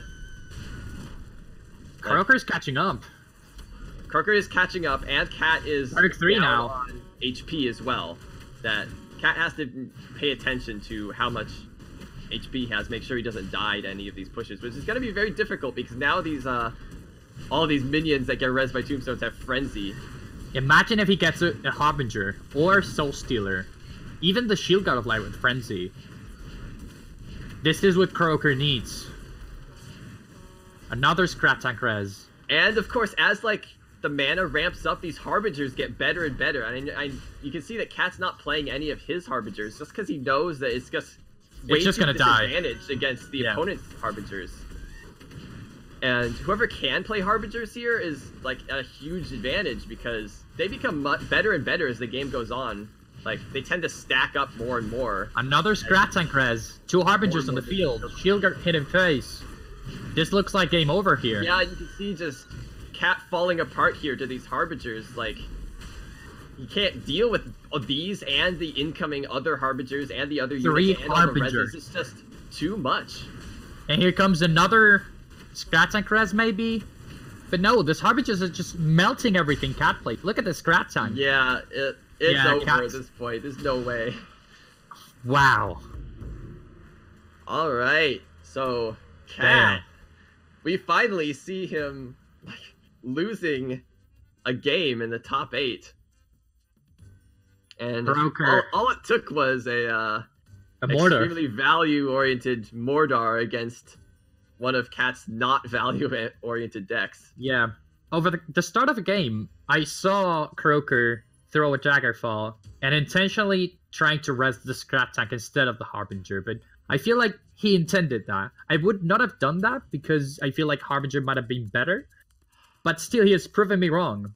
Playing the Scrap Tanks over and over and getting the res was actually way better. I think the Scrap Tank itself is a very, very good card against specifically that deck from Cat, so any Scrap Tank res was going to be really, really good. Yeah. And in the early game, Harbingers aren't quite as good. With less stuff on the field, it's harder to protect Harbingers. They can't stack up as much. They typically are like you can like wait on Cat could like wait on his mana and wait till the Harbingers get closer and not have to float mana. I mean, also as mana regen gets higher, Harbingers just get stronger. Exactly. I mean, the reason why is because like one big counter to Harbingers is just to, when you see an enemy play a Harbinger, just wait. Wait for it to get closer to your side of the field. Yeah. And then play a bunch of anti-air to kill it off. But late in the game, when mana regen is so high, if you wait, you're going to be floating like 8 mana before that Harbinger gets to your side of the field, and you can't do that. So you're more forced to like play stuff to counter your opponent's stuff, and that just allows their Harbinger to like start attacking your stuff while it's still on their side of the field and you can't reach it. Yeah. That's why Harbinger just becomes better and better as the game goes on. Anyways, we're now moving into the next match, and it looks like Cat has gone to the mirror here. Wants to use his own Mordor. Now the one disadvantage Cat has is Cat has a Fire Imp and a Blastmaster in his deck, and neither of those cards are going to be very useful, I think, against what Croaker has, because Croaker's only ground minions are really, really tanky stuff, like the Scrat Tank and the Shield Guard, both of which are quite good against Fire Imps. And he also has a wall. And of course the Blastmancer as well is just like kind of useless here. So it feels like it's going to be a dead card here. Those tech choices, which have served Cat so well in the past, I think are going to be like sort of turned against him in this match, or at least this game. But for now, it's still looking pretty decent for Cat at the moment. Croaker He playing still has early his own King Puff, which I feel like it would have been a better pick here, but we'll see. That has the same problems as this Mordor. I think actually this Mordor is a stronger bet against specifically this Harbinger deck. Especially, I mean, it has Harbingers, right? Yeah. Cat himself has said that the King Puff deck is sort of weak to air. I don't think he had very good confidence in the King Puff's deck ability to deal with this. Now we see Tombstone's down. Tombstone's out for both players, and Croaker is actually getting a Shield Guard of Light, while Cat is getting his... Oh, he's about to get a Scrat back, and he gets a Scrat. Oh, wow. Yeah, misplay from Cat to even play that Scrat pack. He didn't need to at all. He didn't need to. He just wanted to get top bridge with a Scrat pack, and he split it. Oh, boy. And now he gets punished. Very rare misplay from Cat, and it's really costing him here, just putting all the momentum on Croaker's side, and now Cat's taking a bunch of damage. That Harbinger from Croaker is still on the field. Oh, if this Cat has for 2. That Dragon Whelp living is pretty huge. It did a lot of damage to that first Harbinger. And he gets Dragon Whelp back, while Croaker gets the Soul Stealer, Miss Tombstone. But the Scrat Tank is just tanking everything now.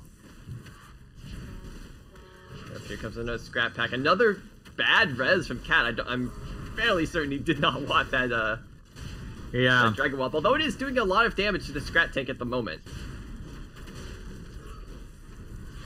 Certainly not the best, but not the worst. He could have gotten another Scrap Pack. Oh, Croaker playing a Xiaolong. He's gonna get the Zao. Well, okay, it died before. Okay, the Shield Guard of Light. Actually, Croaker was a lot better than me there in judging whether that was worth it, because... Ooh, Harbinger res. Nice. And the second one. Croaker is playing this deck really well.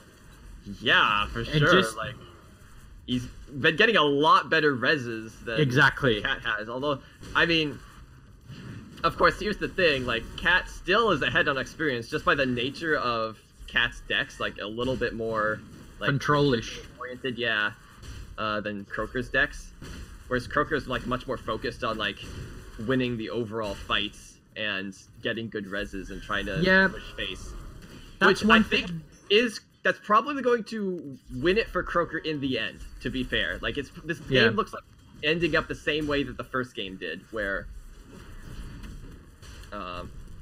like it's probably going to end with Croaker having like 7 Harbingers on his side of the field. Yeah, I'm exaggerating a little bit, but you get my point, right? It's going to be like... I hope I see 7. I already see 3. There's 3 of them right now, which is the thing is crazy hard to deal with. Croaker is focusing more on killing Cat's Harbingers than actually getting the bridges.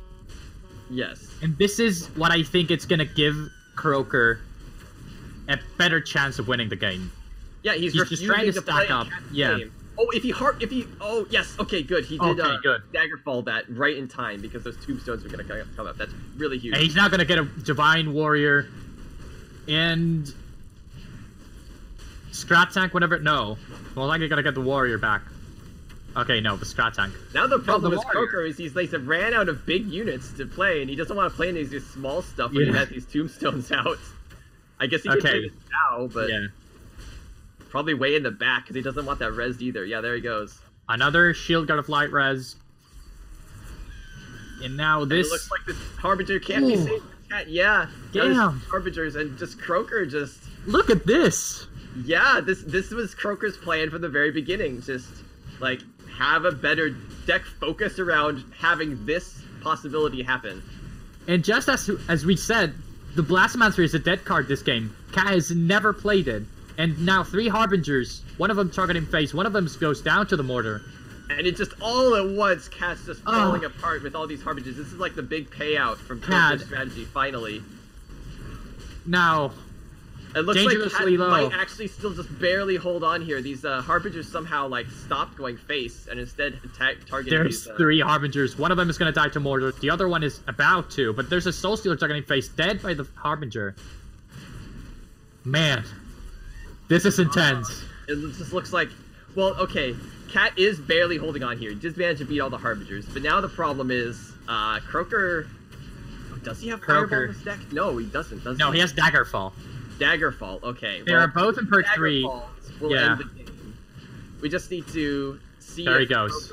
I don't think Croaker has time to, like, set up a giant push with, like, multiple stacked Harbingers like he did again. I think Cat will reach Mana Frenzy first.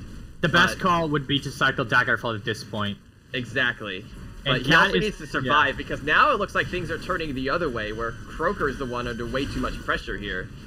2 Scrat Tanks on face, and he needs to win until they get to face to actually kill. But the Harbinger is targeting the one that has the lead close. Now it goes down and targets the other. Okay, Croaker has another Daggerfall in hand. There it goes. There it goes. Face. Yep. One more. And I think he can do it in time. Like, I think he just needs to like play all his small stuff, just cycle as fast as possible at this point. Although, I mean, he doesn't even need to. I think he's like handling this just well enough. Cat desperately tried to get a Scrap Pack res from Croaker, but he actually gets his Shield Guard of Light back with Frenzy, and now he's getting closer to that Daggerfall he needs to win the game. Cat is Mana Frenzy now. I think if Croaker just plays all his small stuff, there's the Daggerfall. There it is. GG. This was a good game. Well, this was amazing. Croaker, amazing. He had a strategy going in, just make one giant push. It didn't quite kill Cat, but it got him low enough that Daggerfalls could do the rest. And this is just next level play from Croaker. This is amazing. Croaker tied the series now. This is 2-2. 2-2. Yeah, bringing Cat to the brink here. And not only that, he has the King Puff only. Just with the King Puff, yes. And once again, like, I'm not so sure this King Puff can beat this. Like, a lot of this, like, King Puff stuff is just, like, very much ground focused. Again, the Blastmancer. pretty much. It has that a Blast card. Mancer, has a Fire Imp. Those cards are not very useful here. Like the King Puff's Bridge Swap itself is not going to be very useful either, because as long as Yeah. like Croaker The Harbingers are going to be in the middle, units, most like in likely. the middle gap, Yeah. and like doesn't allow Cat to stun them, then it's He going to be pretty really much- hard to yeah. deal with them. He pretty much focuses bridge control with his 3-1 cost, the Illusory Cleaver, Scrap Pack, and Screaming Scrad. The rest are more like go into the middle, and actually, well, the tanks are pretty much used to prevent damage from drone buzzers in this case. Because actually, that's the only air card. Besides, the it's an air drone card. buzzers are going to be key here, Let's go. and But I he has a think- Daggerfall. has a Daggerfall. Of course, Ugh. Cat, once he gets perk 2, he might get shields on those drone buzzers, so that's sort of going to ruin Alright. the Daggerfall as well. And these But- Flightless Dragons also don't seem to be really helpful in this matchup. Well, they're really, really good against a Scrap Tank, but only if you can control how they're attacking. Like in this case, like you'd want to like have the Scrap Tank on your side of the field and like surround them with the Yeah. Flightless Dragons, and it'll melt the Scrap Tank. Then when Croaker can sort of control how they engage the Scrap Tank, it's a lot harder. Oh, This Daggerfall Fire not Imp played was in just time. thrown because he didn't want to play the Blastmancer or his own, or the Spear Throwers he played before. All right, Croaker does definitely want to hit perk 1 as fast as possible here. Almost there. He's gonna hit it now. All right, so now his game plan can begin. Yep, there's Harbinger, and Harbinger there's a Tombstone for it. If he actually gets either Harbinger or Soul Stealer from He the... needs to pay attention to bridge swaps as well. Yeah, he didn't play... Croaker didn't play anything there yet because he wanted to see when that bridge swap was going to be played. Cat smartly plays the Flightless Dragons there when the Shield God of Light actually had the Armor of Light going off Spear Throwers already. were played top lane, but they don't do enough... They're not real anti-air, of course. They don't deal enough damage to the Harbinger to get even close to killing it. Look at this Soul Stealer getting the phase, but oh, Dagger Divine falls Warriors through. can attack it. Ah, and now King Puff is not going to target the Soul Stealer, and he has no anti-air to kill it. This is bad for Cat, real bad. Oh no. Oh, man. This just highlights just like Look at the HP the go. weakness of the King Puff deck. Like he said, it was weak to air. Yeah, it definitely It is is. weak to air. Oh It definitely is. And Cat, the Soul no. Stealer is still going down to 420 and 370 even. Yeah. And remember, if Cat loses this game, he's out of this tournament. I don't think he can pull it back, to be honest. Blastmancer is out for the first time in 2 decks. He had it. Yeah, he's And like, he's actually needed gonna that kill for his both. anti-air here. Okay, there it goes. So, well, okay, One no of one the Harbinger is survives. still up. And he's gonna kill. Oh my gosh, and all these ground stuff. I don't And think this Cat is has over. enough to deal with this. Looks like Divine has- Warrior. He has Oh, no. the buzzers, and they have Warriors shields, just but like- it's not enough. The Zhao is just gonna go for it. Shield God of Light hit him face, Daggerfall hit him face, 75 HP, and Cat is out. It's over. Cat has It's lost. over. No Cat anymore in this tournament. He's gone. Unbelievable. Croaker doing the reverse sweep with his Harbinger Mordar deck. Ah, Just finally, after so many tournaments, someone finally found the counter to Cat's shenanigans. that's all we needed. Mordor. Unbelievable. Croaker, you did it. And Cat, you played greatly, but Yeah, this Cat guy just played just- great as usual, but Croaker finally Croaker.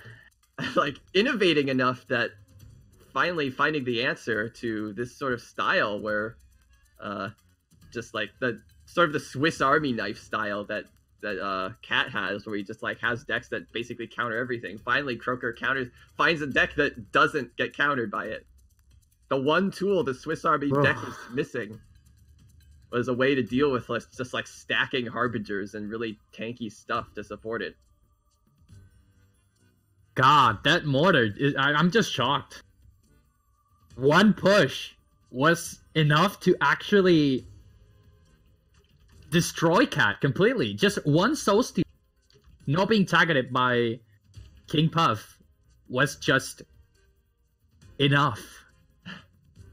All right, so I'm sure we're still super hyped and excited about that previous match, but we need to move on, of course, to Tyrion versus Rizzi. And these are also very, very, very well known. Well, Tyrion's well known. I'm not like. Rizzi has been around for quite a while now. Right. I think this is the second. He made top 8. Yeah, doing second really well. KPC for Rizzi, and KPC in top 8 twice now. It looks like the bans are already done. They said they did it ahead of time to speed things up. Well done, guys. I'm really proud of you for that. Thank you. Rizzi banned Volko and Tyrion. Oh wait, did Tyrion ban something? Not I yet. didn't see a message from. No. Okay. They hyped us up, and then we know it's done. Rizzi said they did bans earlier, and then I don't see Tyrion's ban. It looks like, unless I missed it. That means Tyrion has his red golem, his classic red golem he brings to every tournament available. Yeah, I mean, he has that. Of course, we have seen it beaten several times, so yeah, it's not like it's an unbeatable deck that people like need to ban or be like super scared of. I think the Volko is actually way more scarier.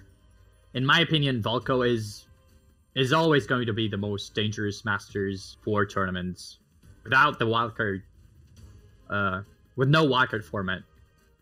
And banning Volko is actually a good call in my opinion. But now we get Tyrion's ban, and he bans the Mortar from Rizzi.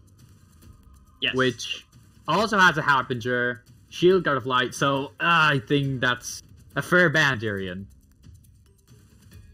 Yeah, I mean, it looks very, very similar to the deck that Croaker just went 3-0 with.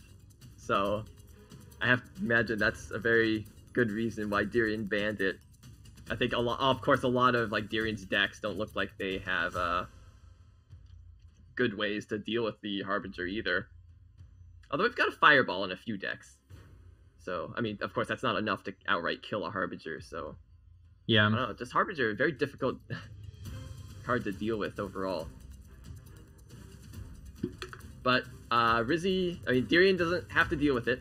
He just banned it.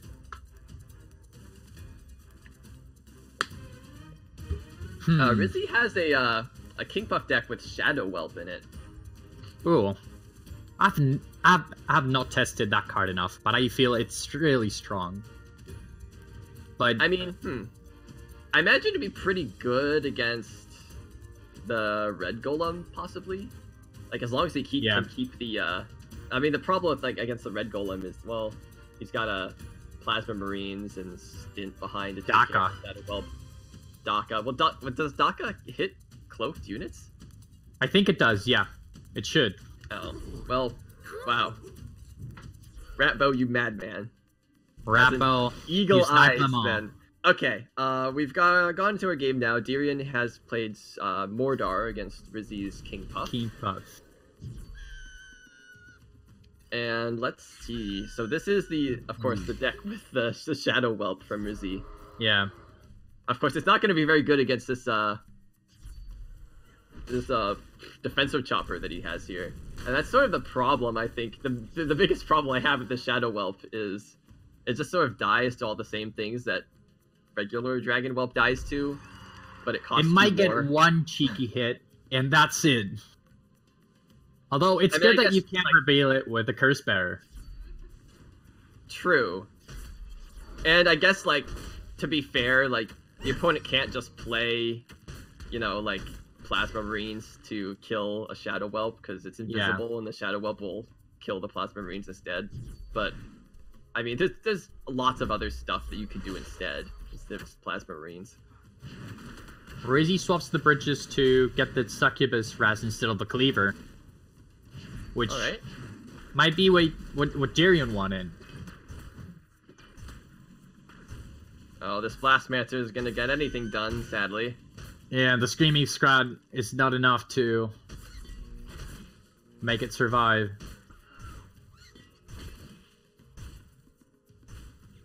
Good chopper, although... Okay. The Flightless Dragons are going to kill it, although it did Defenso, yeah. There it goes. Again. Defenso is just one of those cards that just... Against a lot of stuff, it's very underwhelming, and then it just completely demolishes, like, about a third of the cards in the game, though, because of, like, how much damage it does when returning. Good Fireball by Tyrion. Yep, doesn't want to deal with those, Yeah. Not only that, but Rizzi had nothing to play and get the bridges back. He had to play the Shadow Whelp, and then he will have this, Spear Throwers. Rizzi's the Zao with the Shadow Whelp. Might have preferred this Cleaver, although the Cleaver, Cleaver actually got hit on face. Rizzi not having enough small stuff in order to... He had a Scrap Tank, but maybe he didn't want to take the hit, although I think it would have been way better than taking all that face damage. I mean... Yeah, I mean, part of the problem is Rizzi having a very high curve with this King Puff deck. His only small unit is a Screaming Scrat. So this Cleaver is actually a lot better against him than it would be against, say, Cat, where Cat has, like, Illusory Cleaver and Scrat Pack and Screaming Scrat. Like, that Cleaver's never getting through in that case, but here, like, as soon as that Screaming Scrat is played by Rizzi, suddenly Tyrion's Cleaver becomes really, really good. Although a lot less good now because of Rizzi's shields. And oh, this shielded Fire Imp is going to be so annoying for Tyrion. He can't fireball it like he did all the other ones. He gets both of the units back now with the 2 Tombstones available, although he's about to hit perk 3. And yeah, just look at this shielded... Oh, wait. Rizzi misplaying there and swapping the Succubus out of the fire. And now Fire Imp dies to the Cleaver. Is Cleaver gonna make the face? Okay, Spear Throwers. No.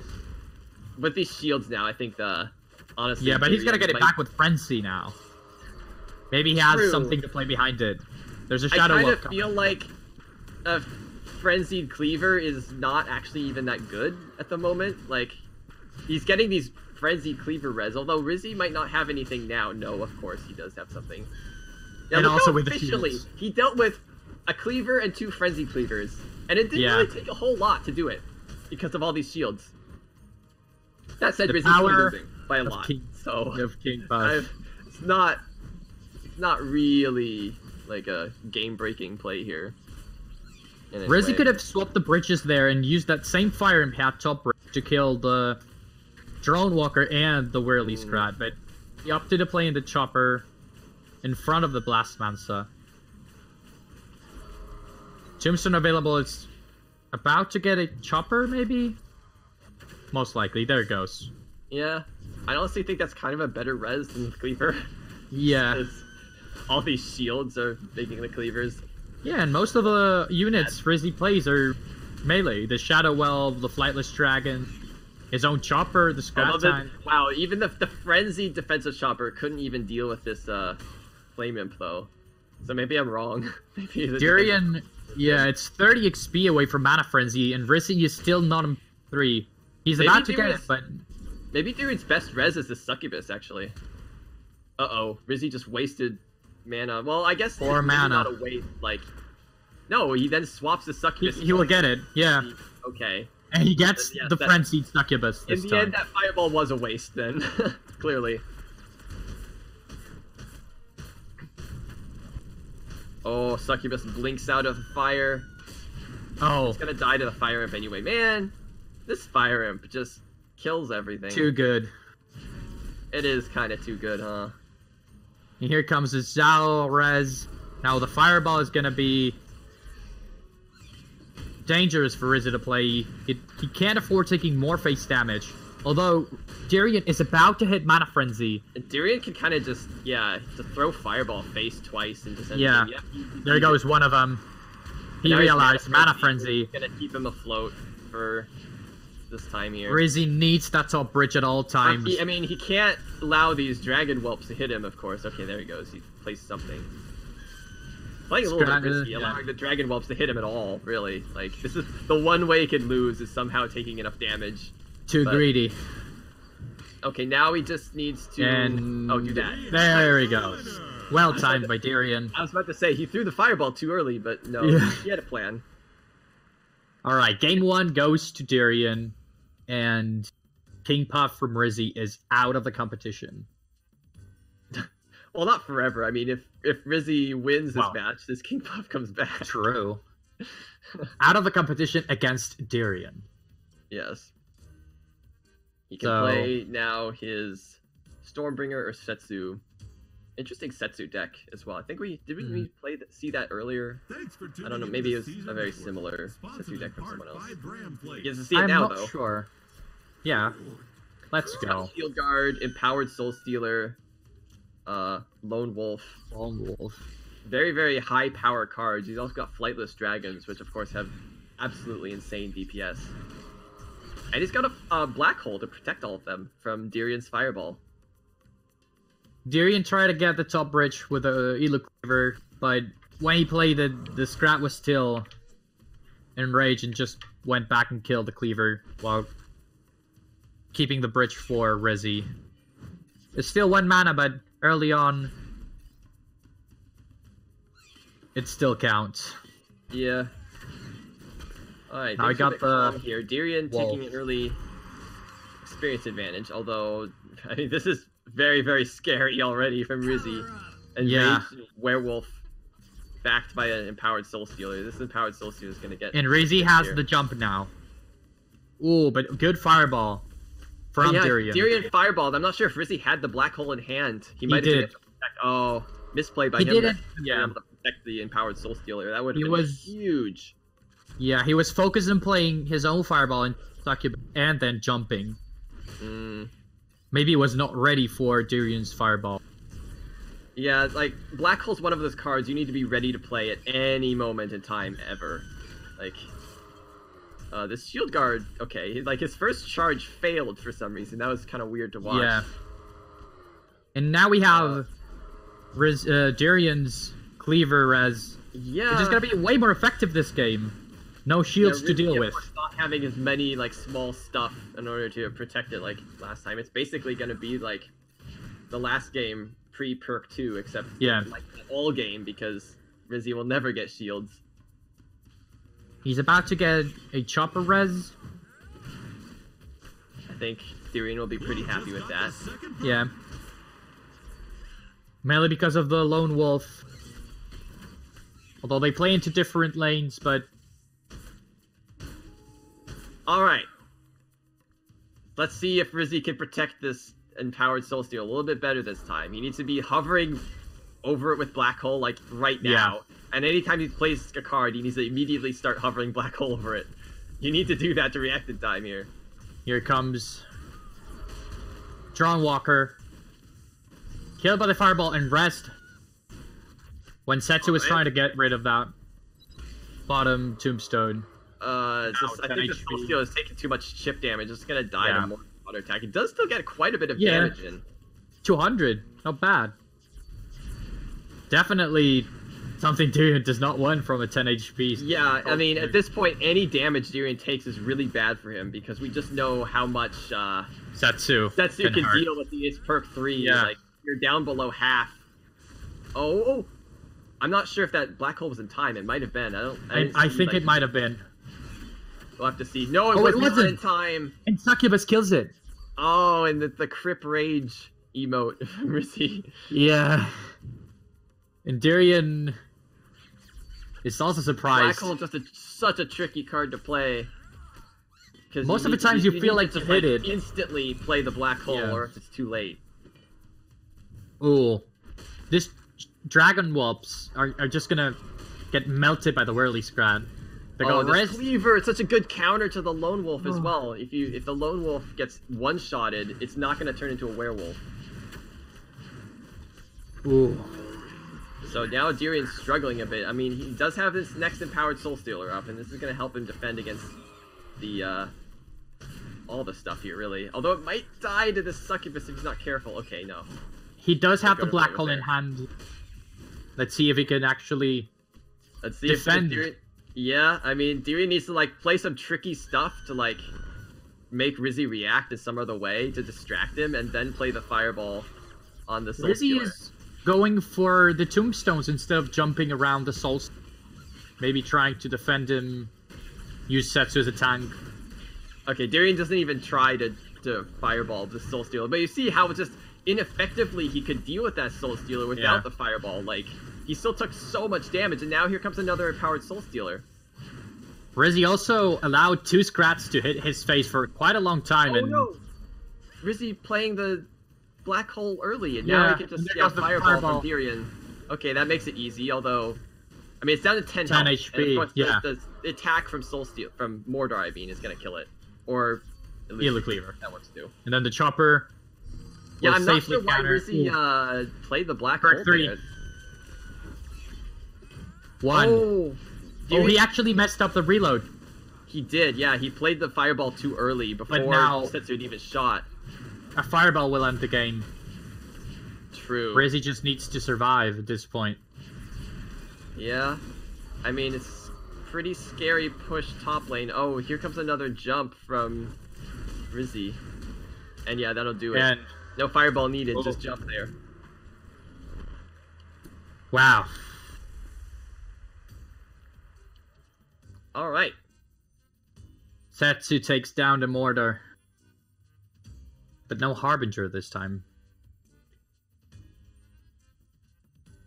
So Rizzi takes a game. Tyrion has lost his Mordor now, has to switch to something else. Either Setsu or Rappo. I'd like to see the Rappo now. Some Red Golem action. Although I feel like, I felt like it was going to go for the last game if needed. Setsu Mirror. Okay. It looks like... Who has the more reloads?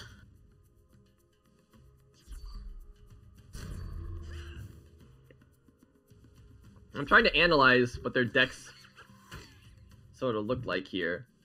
Tyrion has the Propeller Horde in his deck, which activates it with a Lone Wolf. But look at the Soul Stealer. Yeah. It's actually gonna get 10 stacks. Oh no, yeah, it's not gonna... The Propeller Horde didn't go into the Soul Steal. That's just very, very scary. Does Tyrion have like a good way to deal with that? He might be able to just jump on top of it. Setsu. That's his best. Yeah. Or maybe not even jumping, but... Oh no! He keeps... He thought like the spears might hit the Soul Stealer, but no, the and now Setsu's reloading. It forces Zhao out to try to get rid of it. 700 damage. About as much damage as that empowered Soul Stealer could have done. So, not very good for Tyrion there. Damn. And Rizzi about to get his combo in hand again. I think Tyrion's gonna wait till this Zhao Lung is close enough to kill, and then probably jump somewhere, maybe. Now, Rizzi has his own jump available. But he is playing it safe. Maybe you want to retake a bridge. I don't think it's a good idea to jump when your opponent has a ton of mana. It's too easy to like block the damage wherever it goes. Jumps to the stun. Oh, nice dagger fall to deal with those scrap packs so the cleaver can go hit something else. Although, unfortunately, Rizzi had a bunch of other small stuff. Like, again, this cleaver from Tyrion doesn't look like it's going to be that good overall this game. Oh, Rizzi mistimed it. Tyrion played the Propeller Horde on top of the Tantrum Throwers so that Rizzi couldn't play his Empowered Soul Steal. He does anyways, but he gets 0 stacks out of it. Right. Rizzi did have the Illusory Cleaver to deal with the Propeller Horde, though. Good for him. And this Soul Stealer is not gonna do anything compared to what the first one did. Yeah. Yeah, Tyrion having a bit of advantage here.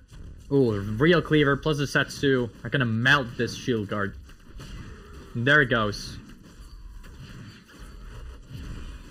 Good shock rock by Tyrion. Now the Daggerfall is gonna kill. Daggerfall, yeah, just to finish off the werewolf, because otherwise at that little HP, he would have turned into a werewolf and gained full health and probably killed that cleaver. So yeah, and Rizzi Good has no spells by mana to Tyrion. play his Empowered Soul Stealer. He will have to pass on it. Does Rizzi have his illusory cleaver again? 'Cause now would be the time. Now he does, but he's gonna jump. Oh, he just jumped it. Okay. Sort of showing the weakness of Propeller Horde there. It's just when you play it, try to play it aggressively, the opponent has so many options to kill it effectively. So kind of a waste of mana from Tyrion there, unfortunately for him. Another cleaver and shield guard. Yeah, I He's mean, gonna get the cleaver fairly low, but still, good trade from Tyrion.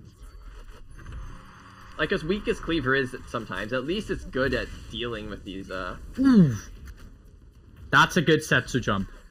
It's gonna go directly to the Soul Stealer now. Oh, but the reload! He gets perk 3, I didn't realize. Yeah, perk 3 made it possible to just wreck everything there. And now if Tyrion can like cycle to more spells in time, no. That was great timing for Tyrion. But still, very bad news for Rizzi here. Like, being against perk 3 Setsu when you don't have your own perk 3. And he is It's really, really far hard to off deal with. from it. 90 XP right now against Tyrion's 145. Another jump, most likely going to face. To the Zhao. Wants to kill the Zhao first. First, Then yeah. Shock Rocks. Oh, the Empowered Soul Steal just barely killed the Setsu. But now Cleaver's gonna hit face. Uh-oh, I 200 don't think HP for Rizzi. Yeah, that's it for Rizzi. He can't... And Fireball can do it, but no, Cleaver does. Wow, the Setsu mirror. Tyrion Setsu proving superior here. I think, man. Just the Empowered Wow. Soul Stealer, like, wasn't... I think there's too many spells, and I think that's sort of the problem with, the Black Hole from Rizzi was extremely ineffective this game, because the spells that Tyrion had this time, the Shock Rock and the Daggerfall, are just come out so fast that you can't react to it with Black Hole. Like, those spells are gonna land their damage anyway. He was doing a great job with the first Soul Stealer, but he couldn't defend it the next time, and it started getting harder and harder for him. But now, game 4, Rizzi on Stormbringer. Yeah. I mean, yeah, this is a weird Stormbringer deck. It almost looks like he started making a King Puff deck and then accidentally put in some Plasma Marines and Xiaolong and then switched the Master to Stormbringer. That's the best way I can describe it. Yeah, you're right. It actually There's looks a lot like of like 4 and 5 mana stuff, and it's not really synergistic with Stormbringer. And already you can see him having a huge amount of problems here against. Yeah, oh no! look at this. Does he have like anything to deal with this? He's like not playing anything. He gave up. Just give up. Oh no! gave up. Really? He has it, Aw. Zhao. He has Flightless Dragons. Well, that's kind of But- disappointing. That's kind of I disappointing. kind of wish he would have tried at least, but I guess like certainly if he'd taken like more than half his damage and half his health and then an attack like in the first minute.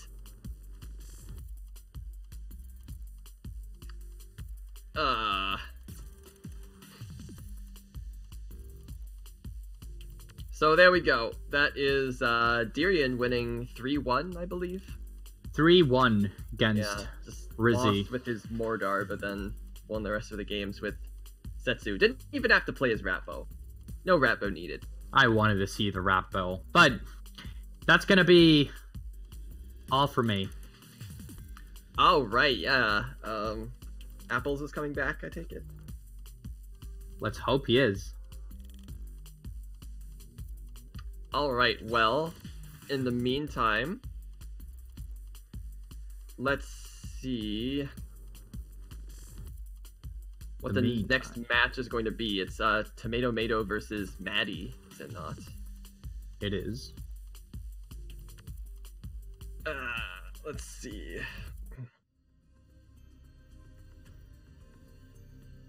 So, anyways, to wrap up Tyrion versus Rizzi, though. Yeah, Tyrion just has a very, very refined Setsu deck. That's like one of the best Setsu decks I've ever seen. It just has like enough power to keep your Oh, hey Apples, are you here? Hey Rush, I'm here for Jules. Yeah, suddenly Jules is gone and you're in here. Okay.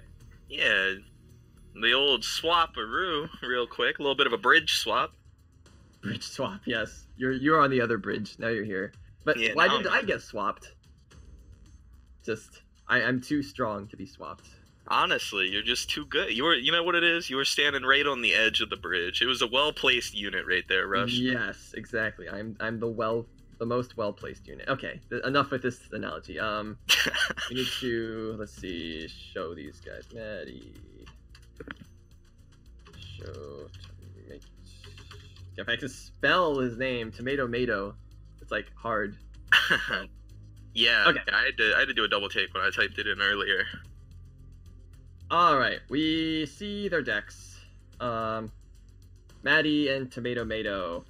So, oh boy, both of these guys like facing off against someone really strong in the quarterfinals to get here. Tomato beating Zinnia and Maddie beating Video Gamer, both very, very good players. Yeah, they both won against really good players. They both have really strong decks coming into this too. Let me get the first bans in here, and Tomato bans the KP from Maddie, and Maddie bans the Diona, which is the deck we saw earlier in the matchup, and Tomato was very dominant with that Diona. Yeah, definitely. Tomato having also 2 Howling Moon decks, which, oh, okay. It's a very scary card. Yes, very, very. Still scary, even after all the nerfs that they've done repeatedly to the card. Now, most recently, now you have to play a 2-mana spell before you play the Howling Moon or anything, because the Howling Moon only affects existing units on the field. You can't like play the Howling Moon first and then the Ravenous Swarmers. Really happy to see that change. It's still really strong, but it takes away one of the power points where you could play it and then the Swarmers, and it used to be a very strong combo. It's still a combo that demands counters, but boy does Maddie have counters to it. I think Maddie's like more than ready with all his shield guards of light and defensor choppers, things like that. Yeah, I think he has good cards to deal with it. So, I think really like there's Tomato has to be more concerned with Maddie's like other decks. Other way around. Maddie has to be more concerned with Tomato's other decks like Diona. By the way, you got the bans. Tomato has banned King Puff. Maddie banned Diona. So clearly, Maddie's very confident in dealing with these the Howling Moon decks. Just has to deal with the Mordar though. Again, like another Mordar with Harbinger, and we see Maddie. Maddie going to his own Mordar with his own Harbinger. It's a very common theme among Mordars in this tournament is lots of Harbingers, and it's just a very, very powerful card, of course, for Mordar. Yeah, we're, like really happy to see a res. Yeah, I mean, getting any res on a solid 5-mana plus card is already something, but the Harbinger, being that it has such a long range and it moves so slowly, when you get reses on those, you can really cycle and stack them up, and it gets really scary. I mean, Harbinger is definitely a hard-hitting card. I mean, it's so strong it beat Cat. That's all I can say about that. And not much has beat Cat going into this, so... Soul Stealer didn't quite kill the Whelp. Okay, there it goes, finally. And now here comes the first Howling Moon combo from this Ravager deck. Maddie does have Defensor Chopper. Yep, that'll do it. Black Hole's not going to do a whole lot against that. I mean, the Black Hole does well against Divine Warrior, but not Defensor Chopper.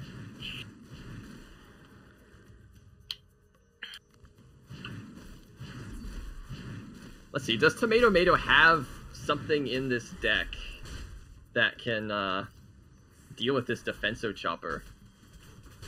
Let's see. Ravager deck. He doesn't have like Hypnotize or anything, huh? Yeah, he doesn't have the Hypnotize. He doesn't. It's not the best set of cards to answer it. Yeah, I just feel like if Maddie just constantly holds on to his Defenso Chopper, there's not really a whole lot Tomato can do here. And that's sort of the risk of running Howling Moon in a tournament like this, is people are going to be prepared for it and bring counters to it. In this case, Defensive Chopper is just one of those cards that shuts it down. It was a very good shout from Maddie there. Tomato's hand is actually clogged with spells, so... Oh, yeah. I mean... And there's the Howling Moon is as well. And there's the Defensive Chopper again. There's the answer. I mean, I guess Tomato has the option to, like, black hole one side of it and allow the other werewolf through, but didn't do it. But at the same time, Maddie has Tomato down to 130 health there. The Harbinger was getting a lot of damage in on his face. Yeah, I just kind of feel like this game was one of those games where it was over before it even began. Just the moment these two players locked in their decks, the game was decided. Just yeah, Maddie has the counter to Howling Moon. Nothing really Tomato can do. Yeah, I think opening with this Mordar was a very smart choice from Maddie. And it might just be like this might have just been a Hail Mary from Tomato. Just like, I think he knew that Maddie had the counters and just wanted to Fireball see, to like, wrap it up. What if maybe I get a cheeky first win by playing this Ravager if he's not prepared for Howling Moons somehow. But yeah, I mean, if Defenso's the bottom of his deck, there's a chance that he could have like eked out a pretty good lead off the first push. But you're right, that was always a possibility. Definitely not a guarantee though. No guarantee going into that matchup. I mean, even then, like, Maddie could have played like Illusory Cleaver, Scrat Pack, Screaming Scrat to like dig as fast as possible if he needed to get to Defenso Chopper fast. Yeah, he has good cycle and other cards to delay it. And I mean, once he gets through that first cycle and he has the Defenso Chopper in time every time, very consistently going to deal with it. Alright, so Tomato switching to his own Mordar now. So now it's two very similar decks facing off here. Both very strong style Mordar decks, trying to get a lot of value here. And they're both very strong decks. We've seen a lot already of Mordar today, and seen how, honestly, getting a slight advantage can really just... One good res. It's a little bit more complicated since it's a mirror matchup, but be interesting to see how the first couple reses go and see if that can get a little bit of a tempo going for him. Yeah. Okay, can Tomato protect his Tomato's desperately trying to protect his Harbinger from that incoming Xiaolong. He does manage to do it. Does keep it alive for now. Maddie hitting perk 1 first though. And you can see the counter to Harbinger here. Just let it come toward you so you can kill it easily, just like that. And especially when it's so low already like that, you're not risking a lot of face damage from it. And I kind of think that Tomato already kind of made a misplay playing the Harbinger already, because now he doesn't have like any option to res it. Yeah. Although to be fair, probably wouldn't have been resed anyway. Like, but still. And now he's looking at a Scrat Tank res instead of a Harbinger. It's still really good value. Yeah. But. Does he have anything? Oh, okay. That Harbinger aggro. just deciding he really hated that Dragon Whelp that just smacked him in the face. Yeah, you got hit with the ball and he just snapped right to it. He didn't want any of that. Unfortunate for Maddie.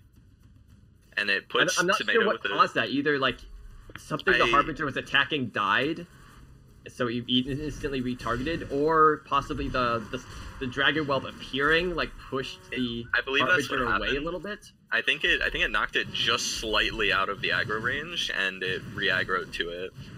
I think that's what happened. I'd have to see the replay, but I'm pretty sure. In that case, Maddie can avoid that from happening again by like placing the Dragon Ball a little bit behind Yeah, Harbingers. it's definitely something you can So avoid. that pushes them forward, and so it'll keep it. The Harbinger will always keep attacking what it was attacking before in those cases. Yeah. It's just a slight adjustment that he'll have to look for in the future when he's Dragon Balling. Alright, now Tomato's the one trying to play spells, although this time Tomato just has a regular fireball, so Maddie doesn't have to worry about any dragons appearing.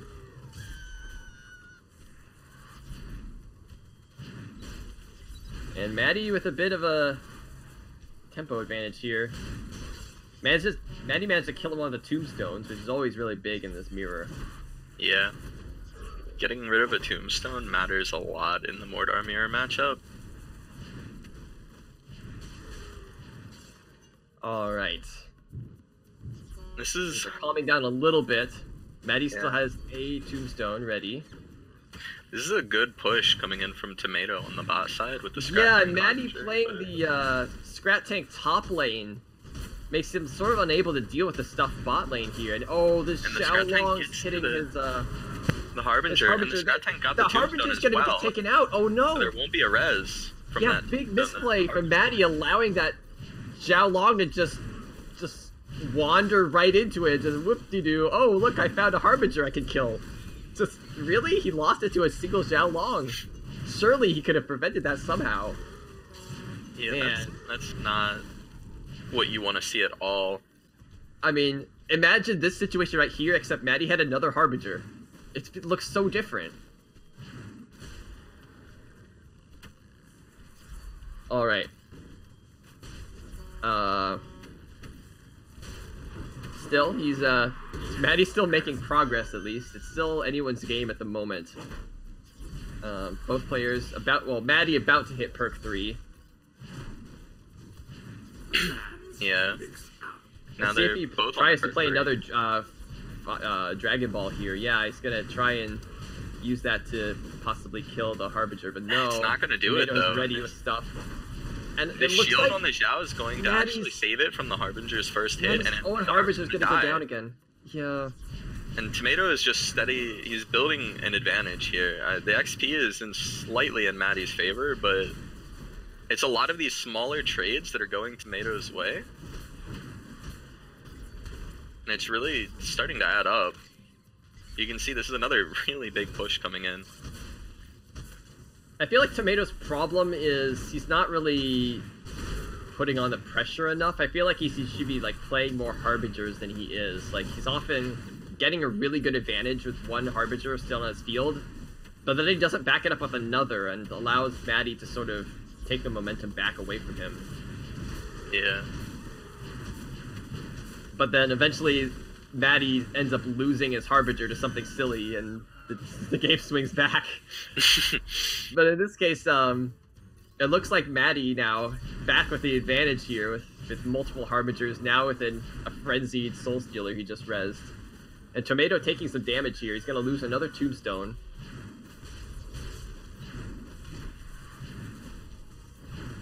And here comes another Dragon Ball that Tomato has to like deal with somehow. No, this time it actually manages to kill the Harbinger there. And now these two Harbingers much on the better field. for him. Tomato taking a lot of damage. The Shield Guard of Light on his face. Dangerously low here.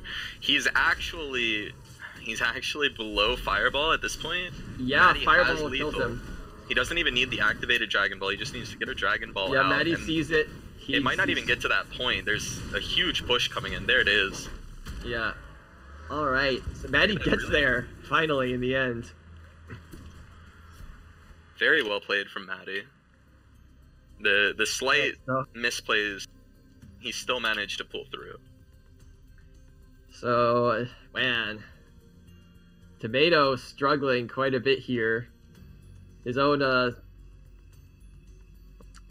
Mordor deck not quite doing what he needed it to do. And I'm looking through and it's just, I do kind of feel like the Tomato sort of was slightly advantaged there. Had enough anti-air in order to deal better with the enemy Harbingers. There's just, I don't think Tomato like pressed his advantage enough. That matchup is all about like who could stack up tons and tons of harbingers, and I can't help but feel that Tomato had opportunities to play and stack up more harbingers, but didn't. Yeah. Okay, but now down to his Howling Moon deck. Howling Moon Setsu. This time, he has a Lightning Bolt as a sort of way to support the Howling Moon. Yeah. And we see it there taking out the Harbinger, which is really good for him. Yeah, that's really solid for him. And I think we'll see situations like that. You know, he won't play it unless he can get good value out of it or decent value. Oh, and Setsu, not enough ammo to kill this Harbinger. I mean, the reload there. He doesn't get both wolves on the. Yeah, the Setsu swarmers. actually. I mean, the Succubus actually living with a little bit of HP there, and took one of the werewolf transforms away from one of the swarmers. But here wow, and between all like the healing fireball and the extra damage from Setsu jump, they actually managed to break through the defensive chopper and deal a bit of damage here. Yeah, he manages to squeeze out a bit of damage there. So definitely showing that this deck in particular, this version of Howling Moon, is a little bit better against defensive chopper than the other one was. The healing fireball especially makes a big difference. Oh, actually, I just looked at the deck list. It's not a healing fireball, actually. Yeah, it's a gambler's ball. Uh-oh. Because he went for the fireball goes out instead. That's actually really bad for Tomato Mato. Yeah, that would have been really unfortunate, and it might end up biting him later. Going for one of these gambler's balls, it might not work out in his favor. Yeah, I just have to wonder why. Why not just play a regular healing fireball instead? I guess no, that was a Dragon Ball there. I mean, he has a Dragon Ball in the deck as well. Like, does he really need two fireballs? Especially if one is not consistently a fireball. But I mean, he's high rolling pretty hard here. So much damage. He's actually about to win. Like, Maddie forgetting about the lightning bolt. Maybe he didn't forget, but yeah, that's definitely that's going Tomato's favor there. And that's it. You know, we got caught up in the gambler's ball for just a moment, and that's all it took for Setsu to press that advantage there and those high rolls and just take it home. Yeah, I kind of feel like even though the Howling Moon combo didn't kill Maddie, but it put him off guard enough. Like, Maddie had to spend so much mana that it gave Tomato an advantage. And he just pressed that advantage. And again, like, Maddie, I think, like I said, the critical mistake there was, like, forgetting that Lightning Bolt existed. Like, yeah, he didn't play around the Lightning Bolt. He had a Tombstone out, to be fair. Like, he's thinking, oh, the Tombstone could get Lightning Bolted instead. But do you really want to take that chance? Especially if the Lightning Bolt hits, you just lose the game on the spot. Well, you know, hindsight's 2020, and after that, I don't know that he'd want to take that chance again. It's much better to play the Tombstone out, like, early, and then as soon as its res becomes active, then you can play your big unit. That way, if the big unit gets Lightning Bolted, it just gets rezzed. But that's not what Maddie did. The Tombstone was not ready, so the Lightning Bolt just hit the Harbinger, and he got nothing. No res. Yeah. We looked like we're trying to get into the next game, but it seems like loading bug, blame FDM. Blame FDM. Thanks for tuning into the Caesar Network. We've got a anyways, Maddie, of course, having to switch. Oh wait, here we go. We're in. Okay. And Maddie's playing the Volko here. This is the Volko into Setsu matchup. Yes. And, although, okay, this is weird. Like, like, I'm spectating Maddie, but I'm seeing the perspective from Tomato Mato's view. I had that very bug earlier today for the first time as well. Okay. Pretty sure it happened after another one of those really long loading screens as well. So, I mean, I guess it's preferable to not being able to get into the game at all, but yeah, interesting. Okay, so yeah, Maddie's Volko deck, huh? I mean, yeah, it's a good list. I think it's a solid list. It's very, outside of the Sunburn, I would say it's very standard. with efficient answers. Okay. Defensive Chopper was used top lane, but Maddie does have a backup strategy in this Divine Warrior Fire Imp. So yeah, that'll take care of it too.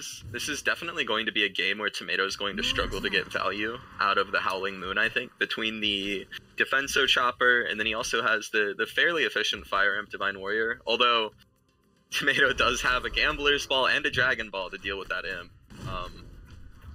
And the Lightning Bolt. It could, he's leaving it up to chance a little bit in some aspects, but yeah, I think Maddie has okay answers as long as he remembers to play around the Lightning Bolt.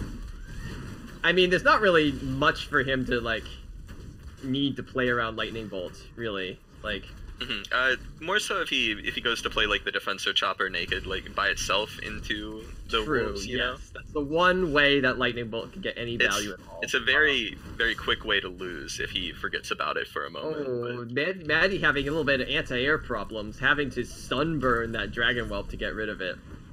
I think he needs to make an effort here to keep an anti-air in his hand to prevent that from happening again, because he can't take any unnecessary damage like that. Yeah.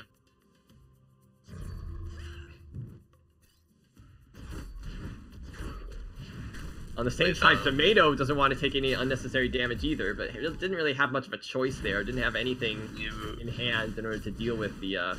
You see the Chakra coming out? Not very good against these units. It doesn't really do anything for him, but it does activate his Swarmers, and he's going to go for the Howling Moon play here. Which... This time Maddie should have Defenso, yes. And there's the Lightning Bolt. It doesn't hit.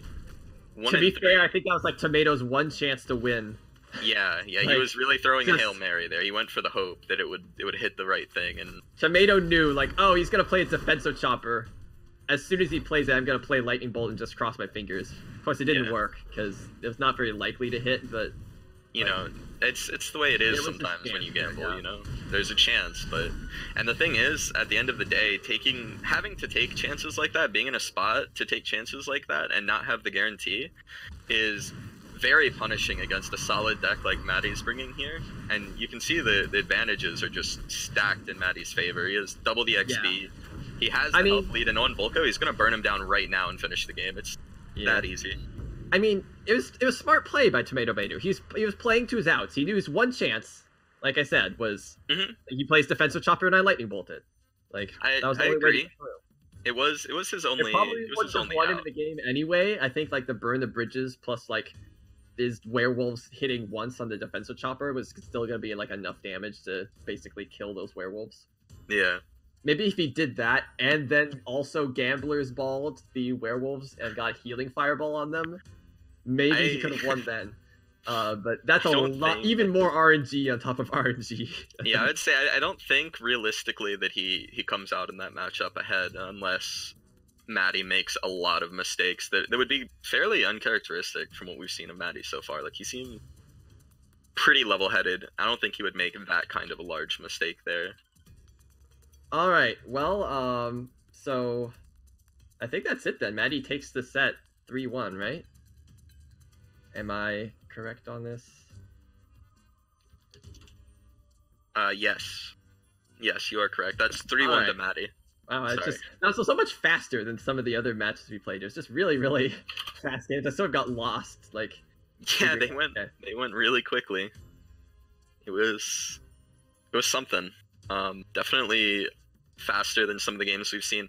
Especially, I mean, at this point, later in the top 8, we're used to seeing some cat games that can take quite a while. Yes. we don't have to deal with that this time. Cat's gone. So. Instead, we have Croaker X and Tyrion. Yeah, Croaker and Tyrion up next. And they're both very good players, so it should be a really good series as well. Both of them have been around for a while. Tyrion a bit longer than Croaker, I believe, but Croaker's been in the scene for a while now as well. And they're both very good players, and they have really fun decks to watch, I think. Like, a lot of skill-based decks that are definitely... Yeah, I mean, I'm really excited for this as well, because Croaker, of course, the guy that just beat Cat in the quarterfinals, and now Tyrion has to play him instead. I'm not sure if Tyrion is either relieved or even more worried that he gets to play someone that beat instead of Cat himself. I don't know if they've played each other much, and I know that it could be seen as an advantage to be going against somebody like Cat, where even though Cat is insane, at least you know what he does. You know how Cat plays very well because you've seen him so much.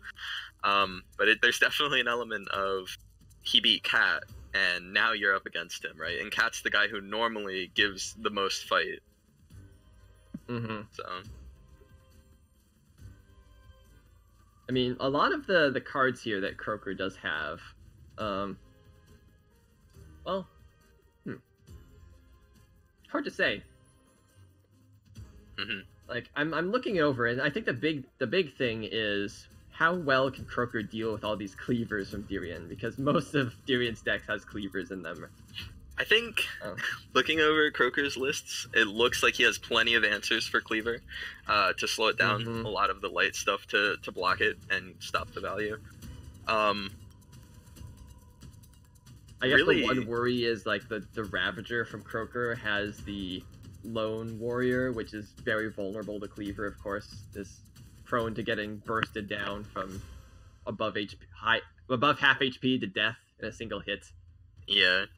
We have our first ban, and Croaker is going to ban the Setsu, which isn't overly surprising. I think that Tyrion Setsu is a very well put together deck. I think it's honestly one of the better Setsu decks we've seen today. Yeah, and, that's among one of the best Setsu decks I've ever seen, for sure. Just a lot of different ways to apply pressure. And Tyrion's going to ban out Croaker's Mordar, which I'm not overly surprised to see either. Mordar is shown to be a very strong master today, and one of the harder ones to deal with as well. Yeah, I think the only deck that Tyrion has that's capable of dealing with that is maybe the Volko. I don't know. Yeah, like, even then, that's well, maybe the Setsu might be able to deal with it as well, but the I imagine right, so. Yeah, exactly. I think that's sort of a reaction ban from Tyrion then. Like, if if Setsu didn't get banned, maybe he would have banned something else, like the King Puff, or maybe the Storm. Yeah. But anyways,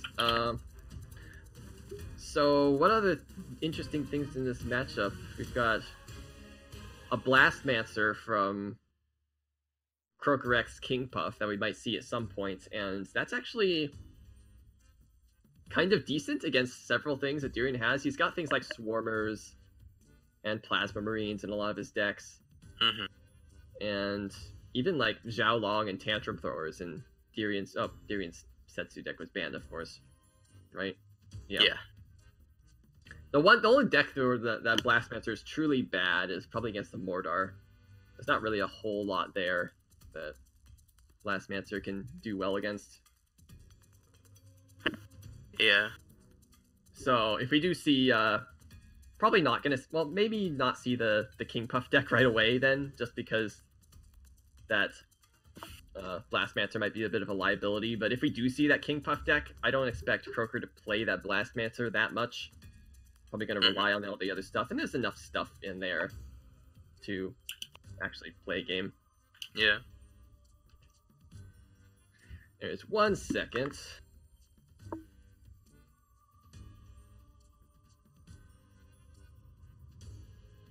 Just a moment while the players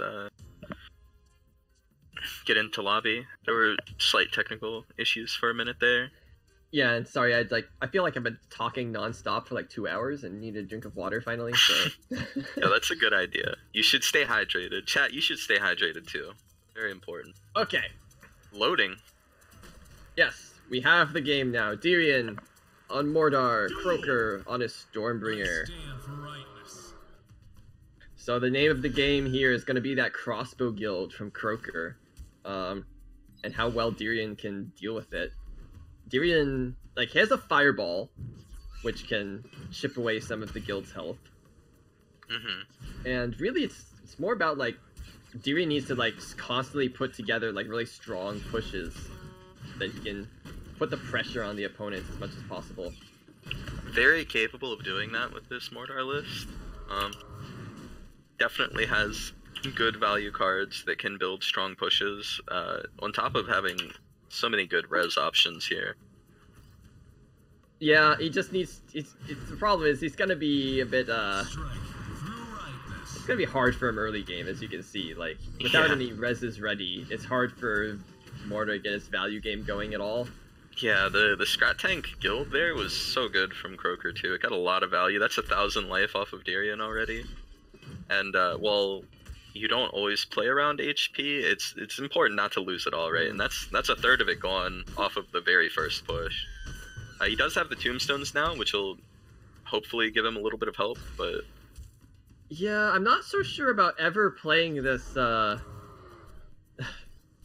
this Whirly Scrat from Tyrion, because not only is it not the greatest res ever, like a 4-mana unit, there's better things. He'd rather have a Succubus, he'd probably rather have a Cleaver, or his own Defensor Chopper.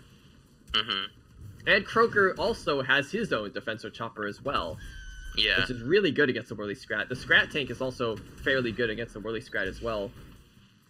As long as he makes sure that the Whirly isn't hitting anything else, just the tank. Yeah. So and there's another guild coming out from Croaker. Yeah, might want to make more of a effort here to play stuff other than this Whirly Scrat. Seems like his weakest card in his deck.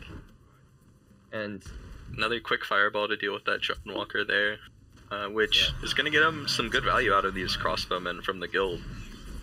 Oh, and he plays the Whirly Scrat again. I don't agree with this. It's just like and gives Croaker the opportunity to say, oh, look, I can get Defensive Chopper value. Look at me. Not only does he get the Defensor Chopper value, but it's important when there's a Defensor Chopper out there, when there's something out there, a melee unit, and it catches on that Whirly Scrat, you get a bit of a build-up of these crossbowmen coming from the guild, and one crossbowman hitting at a time isn't a lot of damage. 2 or 3 starts to add up very quickly and deal with some of these healthier units really fast. Yeah, it's just, man, I mean, at some point you have to just think, like, okay, I need to just, like, take the damage from these crossbows. They can't really build up on my side of the field at all because I'm Mordar. I'm just gonna spin up my attack and eventually kill them all. Yeah. I think he just needs to make more of an effort to, like, build up to a huge amount of mana and play, like, everything down one lane all at once and try and break through that way. Yeah. But he hasn't done that, and it might be too late to start doing that now because, like, Croaker X is just putting on more pressure here, and now at this point, if Tyrion tries that, he might just, like, die from 950 HP. Yeah, 950 is not a good HP point to be at. And then on top of that, also the XP lead here, Croaker's up 30 XP, and he's getting really close to that Stormbringer perk 3, which is gonna make clearing these things even faster. Yeah, this game kinda looks over at this point. It's certainly Croaker's game to lose at this point. I can't imagine it going too much longer. I mean, this way, like, Tyrion just, like, playing stuff as he has enough mana, that's, like, playing perfectly into the guild game, where the guilds are just so good at, like, small skirmishes like this, where they just constantly chip away at the stuff that you play. Like, the counter is, if you play too much stuff all at once, the crossbow dudes don't have enough damage to deal with it, and you can sort of break through, but Tyrion just doesn't have any time left to do that now at this point. He needs to constantly place, like, small things one at a time into these crossbow dudes, which is just, you can see he's just slowly basically suffocating to death here. Yeah, it's a very slow defeat coming in.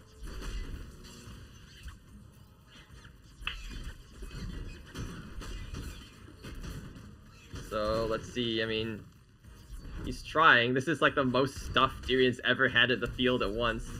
Seems like all game basically. But even that, like, because there's all just split not up on different sides, like, and like mana is built up so much at this point that Croaker could easily deal with all of it. And of course, this Drone Walker is just kind of useless all game. Just immediately fireballed every single time it was played. Yeah, it hasn't actually had a single chance to do anything because it's instantly taken out.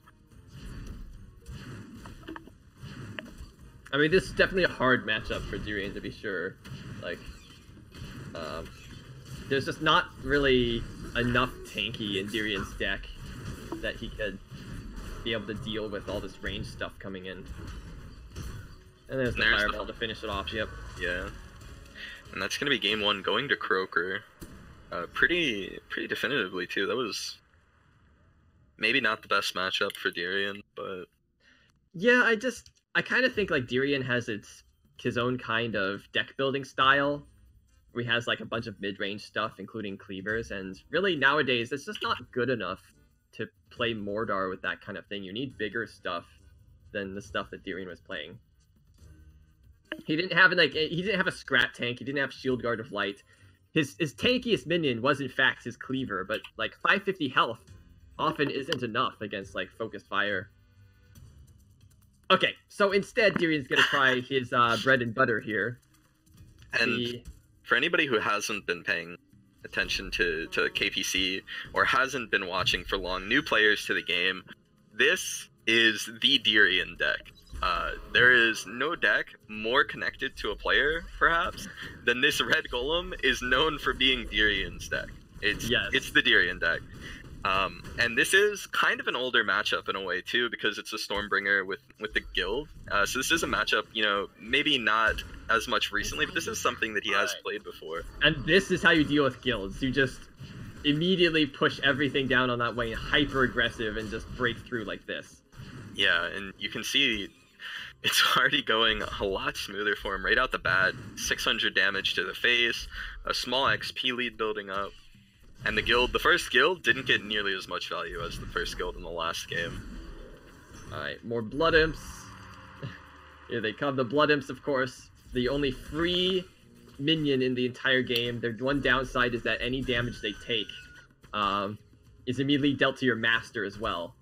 So, and what that means you're basically trading health for more tempo, but you can see it's working out splendidly for him here. Just like Croaker just unable at all to deal with this. This HP shredding from Croaker, and we're not even going to see, I don't think, the Red Golem from Tyrion here. The main purpose of this deck, as we know it, this is just Croaker just getting melted by this swarm coming out of Tyrion. Yeah, no Red Golem needed. Just swarm him to death. That was the counter. Very, very well played. My paper failed against the scissors. Here, let me switch to my rock real quick. Pretty much what's going on there. Yeah. A couple more notes about Tyrion's deck, since we'll see that going into the next game. If you are newer and you're seeing these Blood Imps and you're seeing the tempo, and you're thinking maybe they're not so good because it lowers your HP, it's important to note that the combo, one of the reasons Tyrion runs it here is the Red Golem in his deck. When you hit a certain HP threshold, when you're below half health, the Red Golem actually gains a massive amount of HP, and it's a very good card. And we might see that in this matchup, this King Puff matchup. Might go a little bit smoother for Croaker.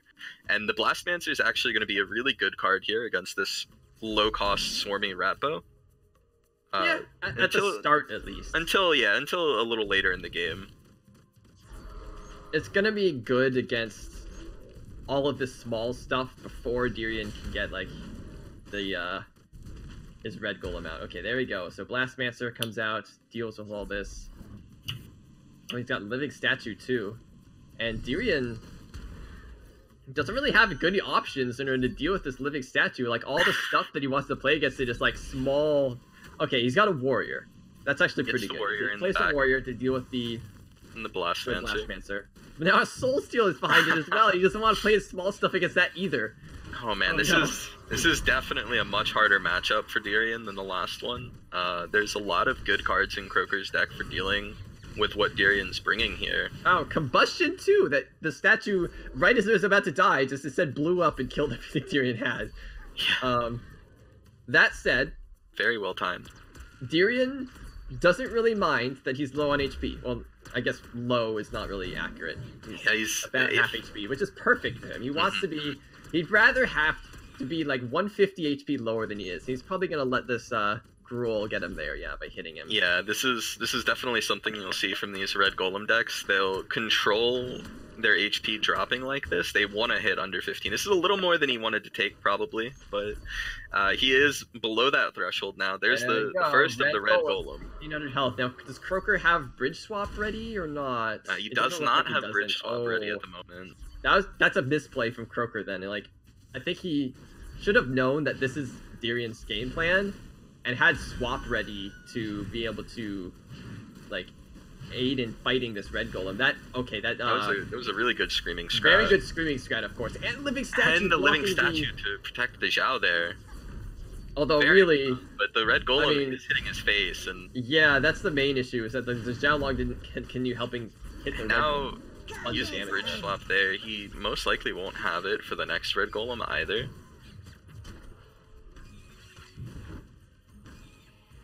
And that was, I believe, a combust there, fizzling from Croaker. The statue died. Before it actually combusted. Okay, Blastmancer can clear out all the puffs. Gonna help kill this warrior as well, it looks like, yeah. And Tyrion just building up mana.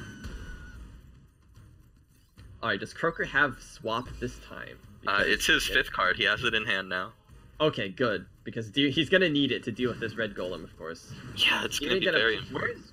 Tyrion might play the red golem top lane, probably, in order to help deal with the statue. Oh, I see. He was waiting until the Blastmancer was in range. Okay. Oh, wow. This, empowered, like, a rampaging, Propeller Horde deal a lot of damage to that red golem there, and the living statue ended up getting a good bit of face damage. Yeah, he takes a good bit of face damage there from the statue.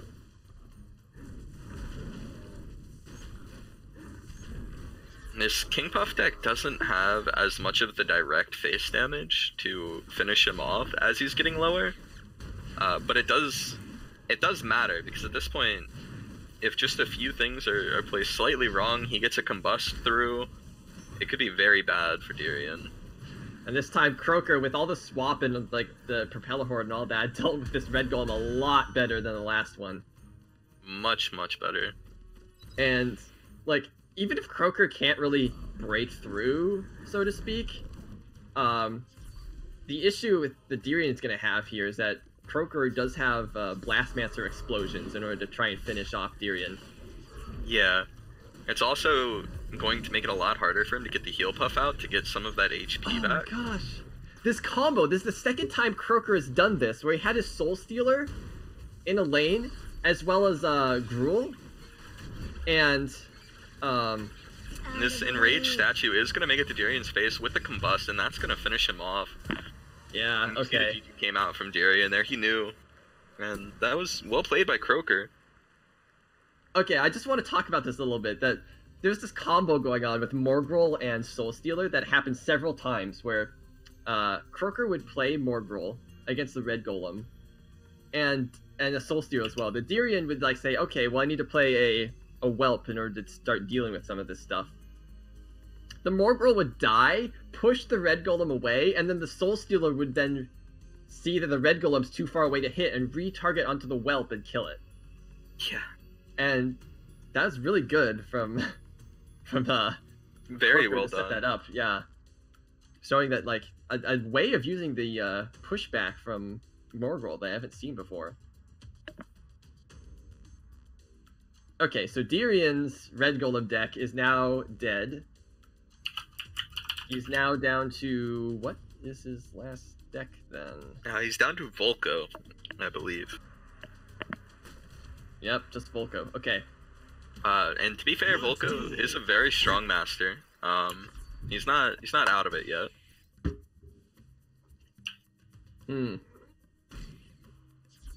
Yeah, I mean, this deck from Tyrion looks like very, very low cost stuff. He's gonna have Swarmers and Stint. Yeah, very solid cycle cards. Common with the Volko to push out afterburner damage. He doesn't. Notably, he does not have the Illusionary Cleaver in this Volko list, which is something that you generally would see as an answer to the prop horde. But he does have Shock Rock and Daggerfall. He's just, again, he's going to have trouble dealing with Blastmancer, I think. Although this Cleaver, like, this is the one good value this Cleaver can get, is, like, attacking this living statue, I think, and doesn't take it out. And all the while it's tanking up this Blastmancer, which is okay. It's good for him. It gives him a chance. But Croaker is controlling both bridges right now, and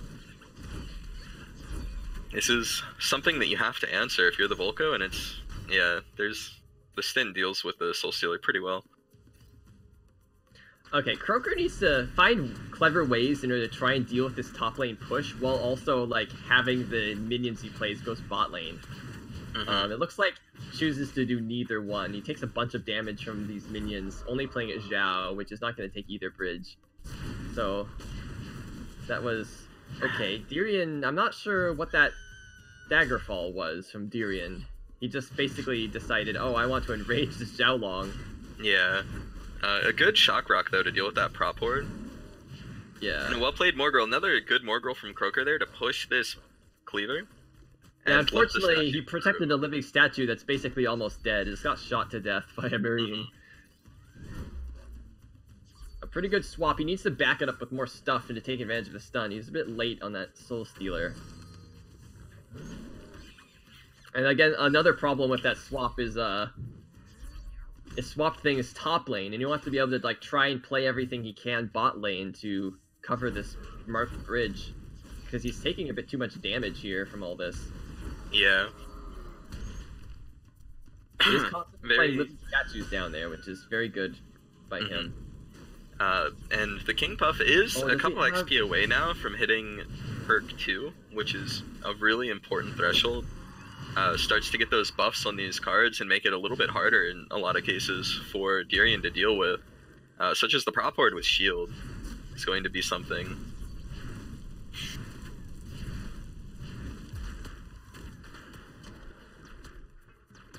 He used a lot to deal with that Shao.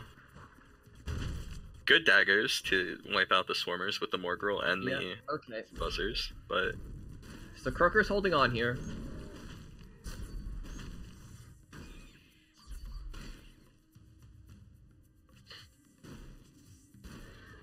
And you see this Soul Stealer actually has Rage from the King Puff, so it does a bit more damage. Oh, yeah. Tyrion's gonna let it hit his face before dealing with it. Hard for Volko to deal with this, and just taking a lot of damage, and suddenly Tyrion's the one on the back foot here. Does have Burn the Bridges, and that's really, really good in order to deal with the... And this is a pretty big push coming through with the Enraged Shao and the Cleaver. Croaker does have answers to slow down the Cleaver, but the Cleaver hits his face. It actually... Yeah. Just his face, the Soul... Morgirl pushed the Cleaver into his face, and I think it made it impossible for any unit to get closer to the Cleaver than the Cleaver was to Croaker's own face. Yeah. And so the Cleaver, of course, like, if he always, like, tries to retarget onto a new unit, if he realizes, like, what he was attacking before is dead. This is so scary for Tyrion right here. Always goes after, like, the closest enemy unit. It's also scary for Tyrion, though. So oh my gosh. Tyrion's dead. Bust. Tyrion is out. There, yeah. What a very good game, really tense. What an ending, though. Well played by Croaker. Just a lot of flying units just ended up overwhelming the Volko. So, I believe that's it. I think Tyrion's out, isn't he? That is 3-1 for Croaker. Yeah, Tyrion is out. Wow, very well played from him then. Man, we're getting through this tournament really, really fast this time around, huh? Yeah, it's going a lot quicker. Definitely seems like a very fast-paced tournament so far. I like it. These are really fun games to watch. So yeah, that game was just eventually I think Croaker, like, his one win condition there was get shielded Propeller Horde through that, like, Tyrion didn't have enough anti-air to deal with, and then combust them. That's why he has I mean, there's multiple reasons why combust on the deck. Like Living Statue combust clearly is pretty good as well. Yeah, he got good value out of it with the Living Statue, with the Prop Horde. Of course, a much more well-known combo is the Propeller Horde combust, which has the opportunity to do, like, crazy face damage. Okay, we're going to take a 5-minute break and come back soon in 5 minutes. Do the finals. The finals, which of course is going to be Croaker X versus Maddie. So, very interesting finals. I'm looking forward to it.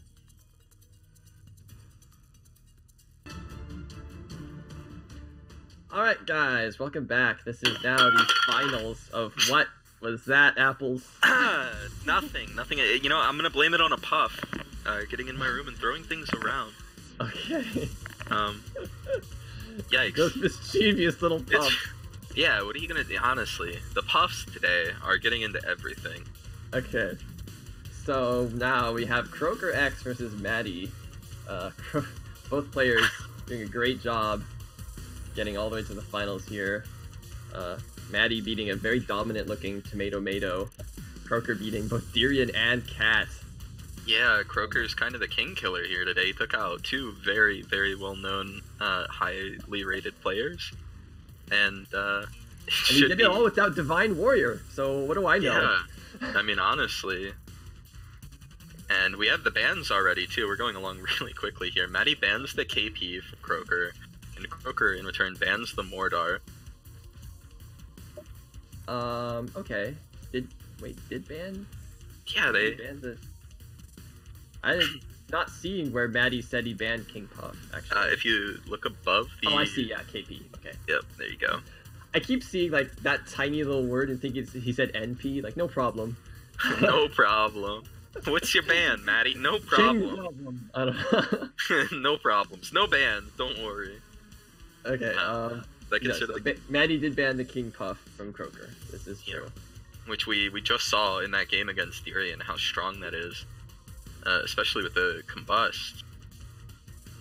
I mean, certainly, I mean, that's a very interesting ban from Maddie, actually.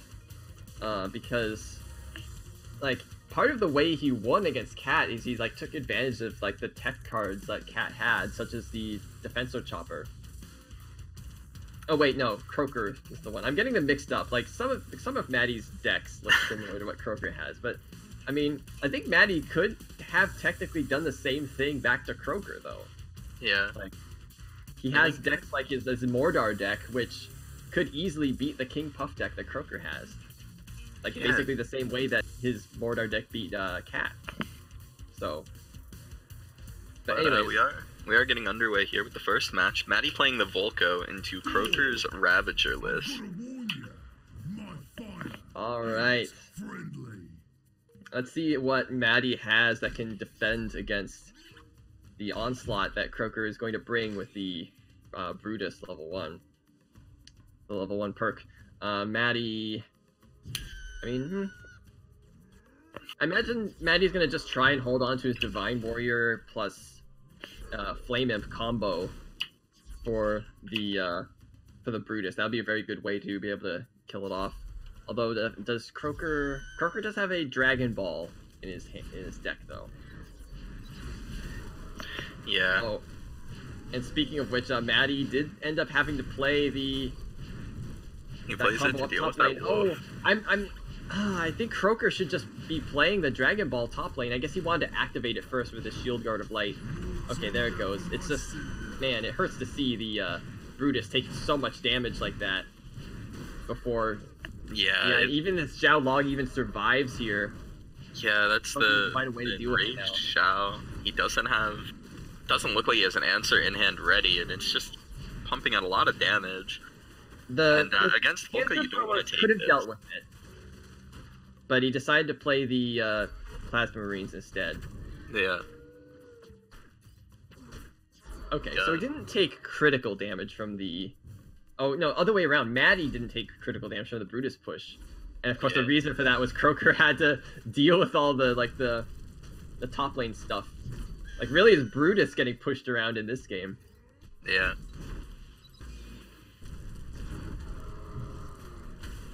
There's the Dragon Ball to deal with the Fire. Dragon Ball takes out the Fire Imp. Unfortunately, the Dragon itself isn't going to get a whole lot done. No, just...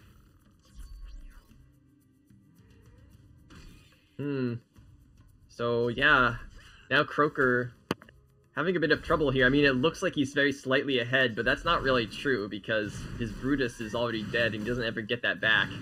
Yeah, it's not something you're gonna get back, and honestly, matching up here, in a match with Volko, you don't want to be in this spot as the Ravager, I don't think. You didn't get any value out of your first perk, really, and you're kind of always going to be taking this damage from Afterburner as long as you're getting, losing the bridge to the Volko. Oh. The Croaker had played, had once bitten on one of those, spear throwers, but then the spear throwers really ended up getting one-shotted by the defensive chopper, so no werewolf for Croaker.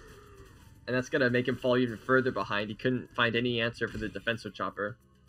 And this matchup is very, very favored for Maddie at this point. There's a really big advantage being built in HP, and as long as he manages to deal with the Terror Brutus, that perk 3 from Ravager well, yeah, it's gonna be pretty bad for Croaker. I mean, to be fair, Croaker isn't dying so fast that it looks like he's going to hit perk 3 before he dies. And that Terror Brutus might actually be able to beat Maddie in a single push. Because Maddie, I mean, the Divine Warrior plus Flame Imp was good enough to deal with a regular Brutus, but Terror Brutus has so much more health. Yeah, it's definitely going to be harder for him to deal with, but as long as he deals with it efficiently, it's definitely favoring Maddie at this point. Kind of depends how well Croaker can support it. I mean, that's going to be the hard part for Croaker, because Maddie does have Burn the Bridges in order to kill any small stuff that he plays to try and help the... Oh, wow. Croaker playing the Xiaolong into the Sunburn that Maddie played. That's a really feels bad for Croaker. And he is getting close to that Terror Brutus, but he is so low at this point. At 620 life, I mean, at this point, it kind of feels like if Terror Brutus doesn't, like, RNG pick the bot lane to walk down, it might be over regardless. Yeah. But I think we're going to see it soon. It looks like Croaker is going to survive just long enough so that we get the Terror Brutus. Right as Maddie hits his own perk 3. Now this is going the right way for him. The Terror Brutus did go to the right lane. And Maddie did just take damage from this werewolf.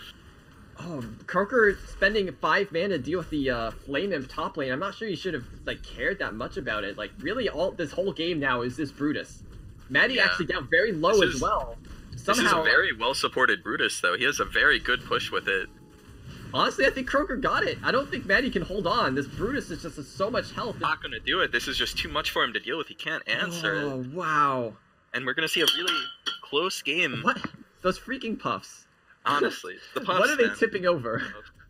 It's actually my dog knocking over.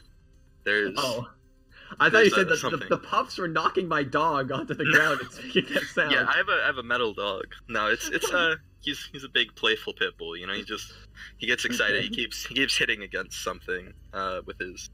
Yeah, no big deal. Okay. But yeah, very well played from Croaker. Well played from Maddie too. Close game. So exciting. Yeah, very, very close. I didn't quite see what Maddie took all that damage from. I think it was just some ignored units that Croaker had played every once in a while. I guess Shield Guards of Light. It was really hard for Maddie to deal with. Yeah. Seems like a very, very good overall card, that Shield Guard of Light. We've been seeing it quite a few decks. It just seems like there's no. I definitely think very strong answers against it other than just air in general. Yeah, I feel like it's definitely the winner from this season's set of cards. Probably the strongest of the bunch at the moment. Yeah. All right. It certainly is an impressive card to watch, where it explodes, knocking things back, and then it immediately charges to them. Kind of cool. Anyways, Maddie now with his King Puff. And let's see. Got some cool cards in there. He's got Stun Lancers. Should help a lot against Brutus as well. Still, yeah, this Fire Imp, of course, getting a taste of his own medicine repeatedly here with this Fireball. Although that does... I guess you can sort of think that Maddie baited out the Fireball so that these Stun Lancers could easily kill the warrior there. So that's pretty good. I didn't All right. see which card he had the once bitten played on? Which of these The spear top throwers got lane it? one. So actually, Okay, the that's- defensive chopper is not going to be there to take That out went the very well werewolf. for him. That was really well done. It's gonna get some face damage in before it dies here for sure. And Croaker playing all these ranged minions take out the defensive chopper very effectively. This Brutus is still very healthy. So already this is looking pretty bad for Maddie. Here comes a Shield Guard of Light to support as well. The Shield Guard is charging around. Okay. There's the Didn't Dragon take Ball. a ton of damage from the Flame Imp though. Yeah, that Flame Yeah, Imp the Fire was Imp got a so lot of good value there defensively. before the Dragon Ball. Mm. Pushed out a lot of So- damage. It started looking good at the start, but then that Fire Imp just came in and just... Croaker couldn't keep that push going, just too much damage.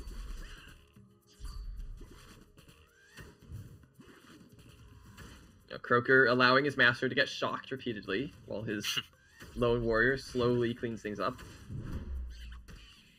Interesting swap from Maddie. Probably would want to save it for, like, a more pressing offensive push like this, kind of. Yeah. Now he's no stun available to deal with this, although the defensive chopper looks like it's going to be pretty good. It'll do really well to clear it up, though. Yeah. We've seen it time and time again. The defensive chopper is a pretty solid answer to these wolves. Another lone warrior again. I think this game might go this kind of the same way, where it might be down to that Terror Brutus and seeing if that's enough to break through, whereas the first Brutus failed.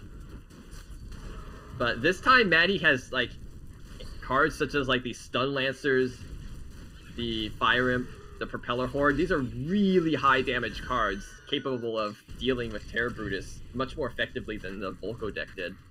Yeah. Which is definitely the reason why Maddie chose this deck to switch to next. And we'll see another once bitten played here, but It's the not defensive gonna. chopper... It doesn't look like it's gonna do a whole lot this time. Yeah, Yeah, the the defensive werewolf choppers, one yeah. is going straight to the defensive chopper and gets one Yeah. shot. Defensive chopper just making short work of it again. Oh, these drone buzzers are so annoying. They're gonna proc the warrior werewolf transformation. Although it's gonna run straight into Stun Lancers. Although, interesting swap. Okay, Swaps. Maddie did have a plan though. He played the Flightless Dragon to kill that werewolf. His swap actually worked out pretty well for him, too. It's just, man, Croaker is such an annoying thing to play against here. With all these shields, making it really hard for you to use spells to deal with like the Stun Lancers or the Flame Imp. Yeah. And he doesn't have quite enough anti-air either to deal with these drone buzzers.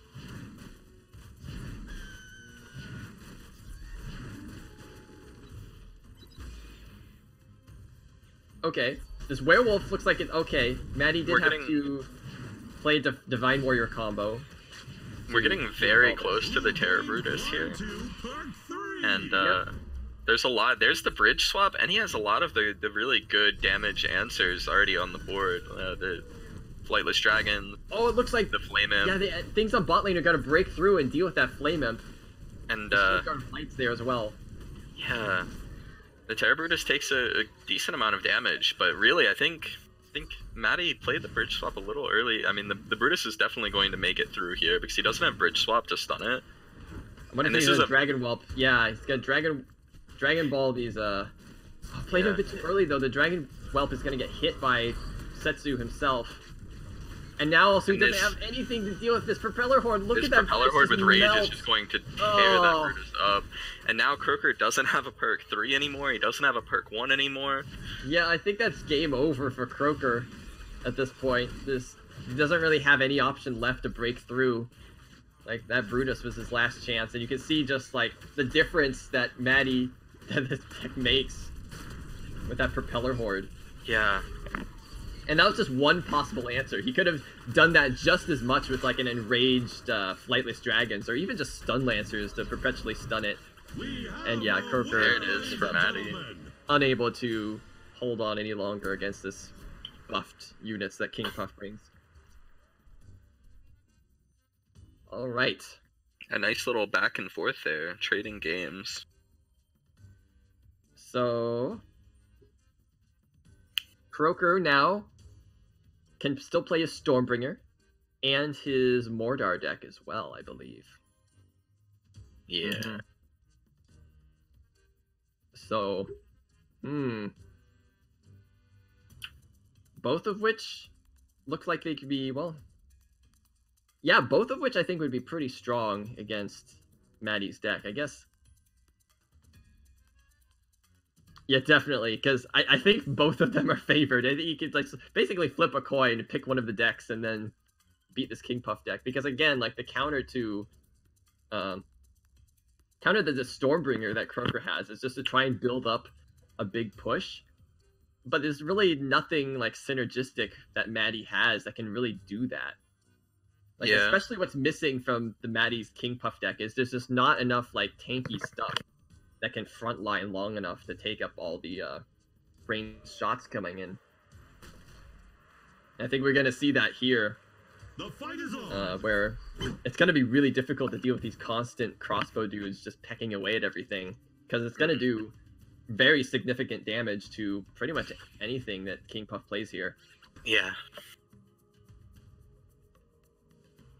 I mean, besides the Divine Warrior, well, the Divine Warrior still has the shield. That's like going to be like the only thing that can stand up to that damage, but only for 5 seconds, of course. Yeah, the reduced time on that shield now.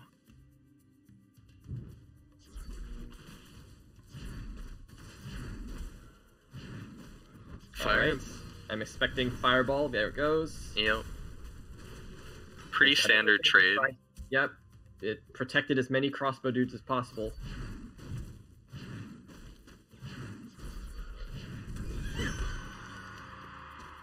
And these flightless dragons, like normally they're known for doing like such damage. But you can see they just get chipped away so fast by all of these ranged attacks. They just can't deal with this. Yeah, it takes them a lot of time to actually get close enough to these crossbow dudes, and they just get slowly picked away at until they're gone.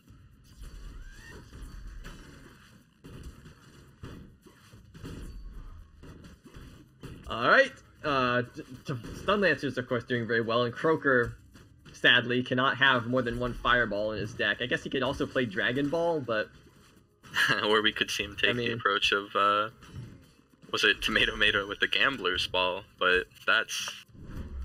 We've been over why that's not the best choice. It seems like it's a very... Seems like a lot of the strongest cards in this game are just all cards that are vulnerable to Fireball, and you can't Fireball all of them in a tournament setting, especially. Yeah. And that's part of the strength of King Puff here too, is a lot of those cards are 4 and 5 mana cards, and once he hits perk 2, you're basically flipping a coin to see if you get the shield, and if you get the shield, then you beat Fireball. It makes it so much harder to deal with. It's just in this case, the problem is, before perk 2, he's still having such trouble holding on because he needs like all of these cards to survive in order to hold on here. He can't just have like can't hold off forever with just his Stun Lancers or just his Flightless Dragons. He really needs like this, specifically needs the Fire Imp to survive here, and without the shield it just can't. And you can see the result here, just Croaker now way ahead in experience. Basically has taken no damage while Maddie's almost down to half. Yeah. Now finally perk 2 has been hit for Perk 2's here for Maddie now. And that could make a difference. It could help him out. He is very far behind though. He's 30 XP down. He's over 1,000 HP down. He gets shield on the first Fire Imp, but the defensive chopper notices and takes the shield off. Oh man, that is really bad for Maddie. Yeah. And all the while, this crossbow guild in the bottom side is just pushing in and taking the bridge and pushing in, and you see this build up that's happening. And yeah, that's the big problem for King Puff as well. He only has 8 range instead of 10 that usual masters have. So these range enhanced crossbow dudes actually outrange the King Puff. He was only able to hit some of them only because the incoming crossbow dudes from the back were pushing some of them forward. King Puff didn't hit them. but usually that doesn't happen that much. Yeah, this is... Often you see, like, if the King Puff ignores them, they just, like, the crossbow dudes form, like, this huge fan of, like, death. That's just, like, 7 crossbow dudes just It's just a firing squad. But yeah, at this point, it doesn't look like there's anything Maddie can do. Definitely, there's the fireball too. That's it. That's definitely Croaker's game. And again, we see this back and forth and back and forth. You know, Maddie takes his Volko into the Ravager, and Croaker beats it. So we switch to the King Puff. The King Puff beats the Ravager, and Croaker answers with the Stormbringer. And it's not like a lot of these other sets we've had that have been, you know, win-win and then trade. It's just back and forth, and it's really good though to see this. Than just one-sided stomps for sure. Yeah, it's very interesting. It's cool to see the answers. Say what you want about rock paper scissors, but this is still very enjoyable. All right. So now what can Maddie do now? He's down to just one deck left, right? He's just his own Ravager, I believe. Because his Mordar was banned, it looks like. Mordar was banned, yeah. So that leaves Maddie with just his Ravager. Okay, and he has to deal with both the Stormbringer deck that's in front of him, as well as eventually Croaker's own his own Mordar. Yeah. So I'm wondering what's going to be the plan here. I mean, of course, it's going to revolve around Brutus, but he's not going to be able to like back up the Brutus with a Fire Imp because I'll just get fireballed. So, probably wants to back up the Brutus with like a Shield Guard of Light, a Xiaolong, probably like a Dragon Whelp.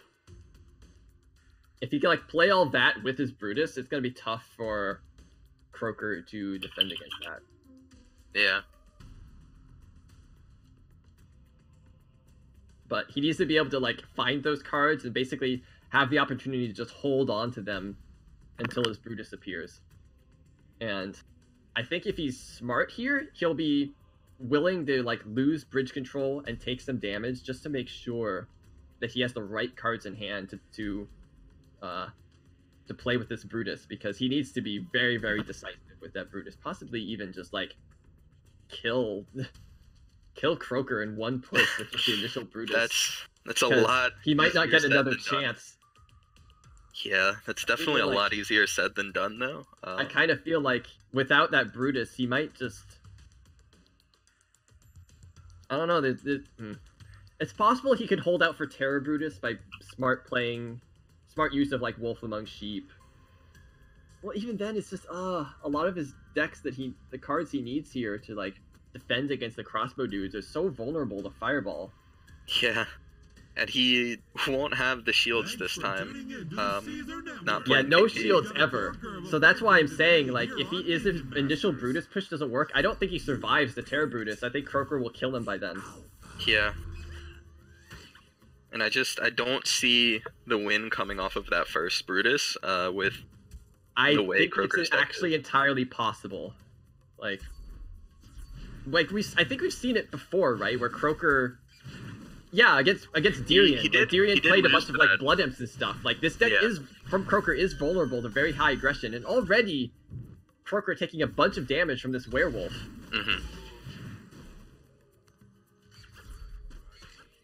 All right, Maddie, of course, is just gonna play his small stuff.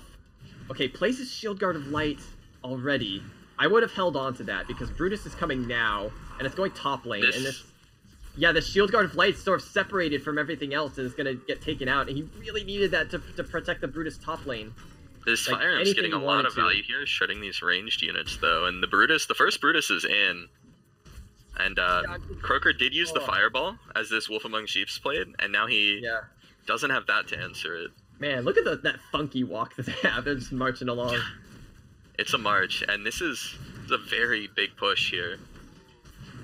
Yeah, and Croaker just like didn't have enough stuff to he played like stuff to deal with this Brutus, so now the Wolf Among Sheep made it through. And again, he's taking more damage from a werewolf, like just like this. Yeah. Okay, that Screaming Scrat was very, very good though. And we'll have to see here if he can stabilize, because if he can stabilize and he can keep himself together, there is still a chance here.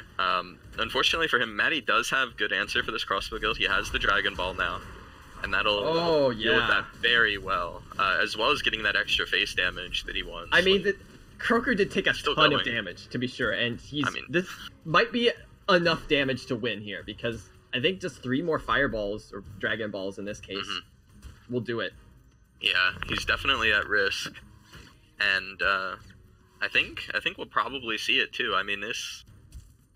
So the 2 options Maddie has here is just, like, keep up the aggression, but that doesn't look like he's gonna ever have the tempo again to do that. Maybe if he finds a good time when Croaker is, like, busy playing a guild, that he can find some room to play a bunch of stuff on the other lane and break through and kill Croaker. Yeah. The other option is just Maddie plays really defensively and just fireballs, Dragon Balls into death. Yeah. And I think we will see... That'll be the smarter option. I think we will see the smarter, slower option from Maddie. I don't think he's going to try too hard to rush and overextend into this. He knows that he has the advantage. He knows he can win it here. And there's the first of the... Oh, Dragon Ball. It's going to get several hits in too. Wow, okay. It puts him under, and now he's 42 HP. Croaker didn't have anything to, like, block the damage from that Dragon Ball at the time, so now down to just 1 Dragon Ball remaining instead of 3. Yep, we are 1 cycle away. He has a bunch of cheap cards here to cycle too. He is 1 card away from the Dragon Ball now after the Screaming Scrat, the other cheaper cards that he pushed out, and that's going to be it. Croaker doesn't have something like a Guardian in his deck to block the damage. It's just going to finish it. Yeah, no Guardian saves this time. So, wow, 2-2. We're down to just the final game, and the winner takes home the entire tournament. And it's going to be Croaker's Mordar. And this is Croaker's star deck. Like, this is what beat Cat, basically. So, it's going to be Maddie basically going about what might be considered Croaker's strongest deck here.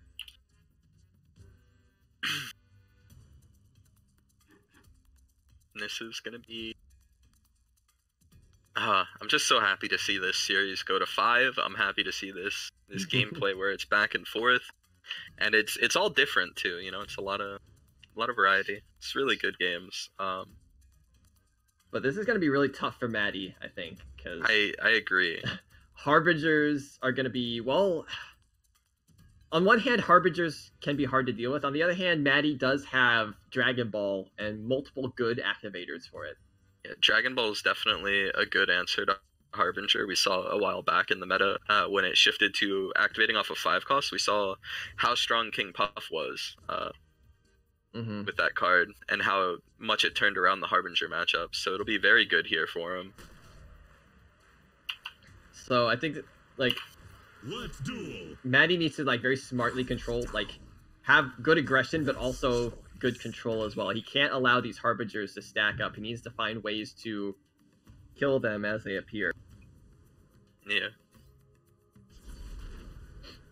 So it's going to be important for Maddie to, like, hold on to his 6-mana cards and play them when there's a Harbinger that Croaker played, or when he thinks, like, Croaker's going to play a Harbinger as well. Yeah. Like, he might decide right now, oh, this might be a good time for Croaker to play a Harbinger. Maybe I should start playing one of my 6-mana cards here.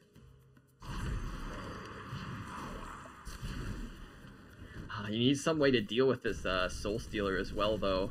And the Soul Stealer... Yeah, I guess Dragon Ball will do it, of course. It's not just good against Harbingers, it's also good against the Soul Stealer. Yeah, it does mean that this Harbinger is free here, but it doesn't really matter because it's going to take a long time for it to clear these large HP units. And you can already see this first push, Croaker's under half health, the Fire Imp's still alive, the Brutus is still alive, and the Fire Imp's definitely getting 1 more hit off. There it is, and that's... Sort of another weakness of Harbinger is, like, sometimes there's a lot of stuff attacking you all at once.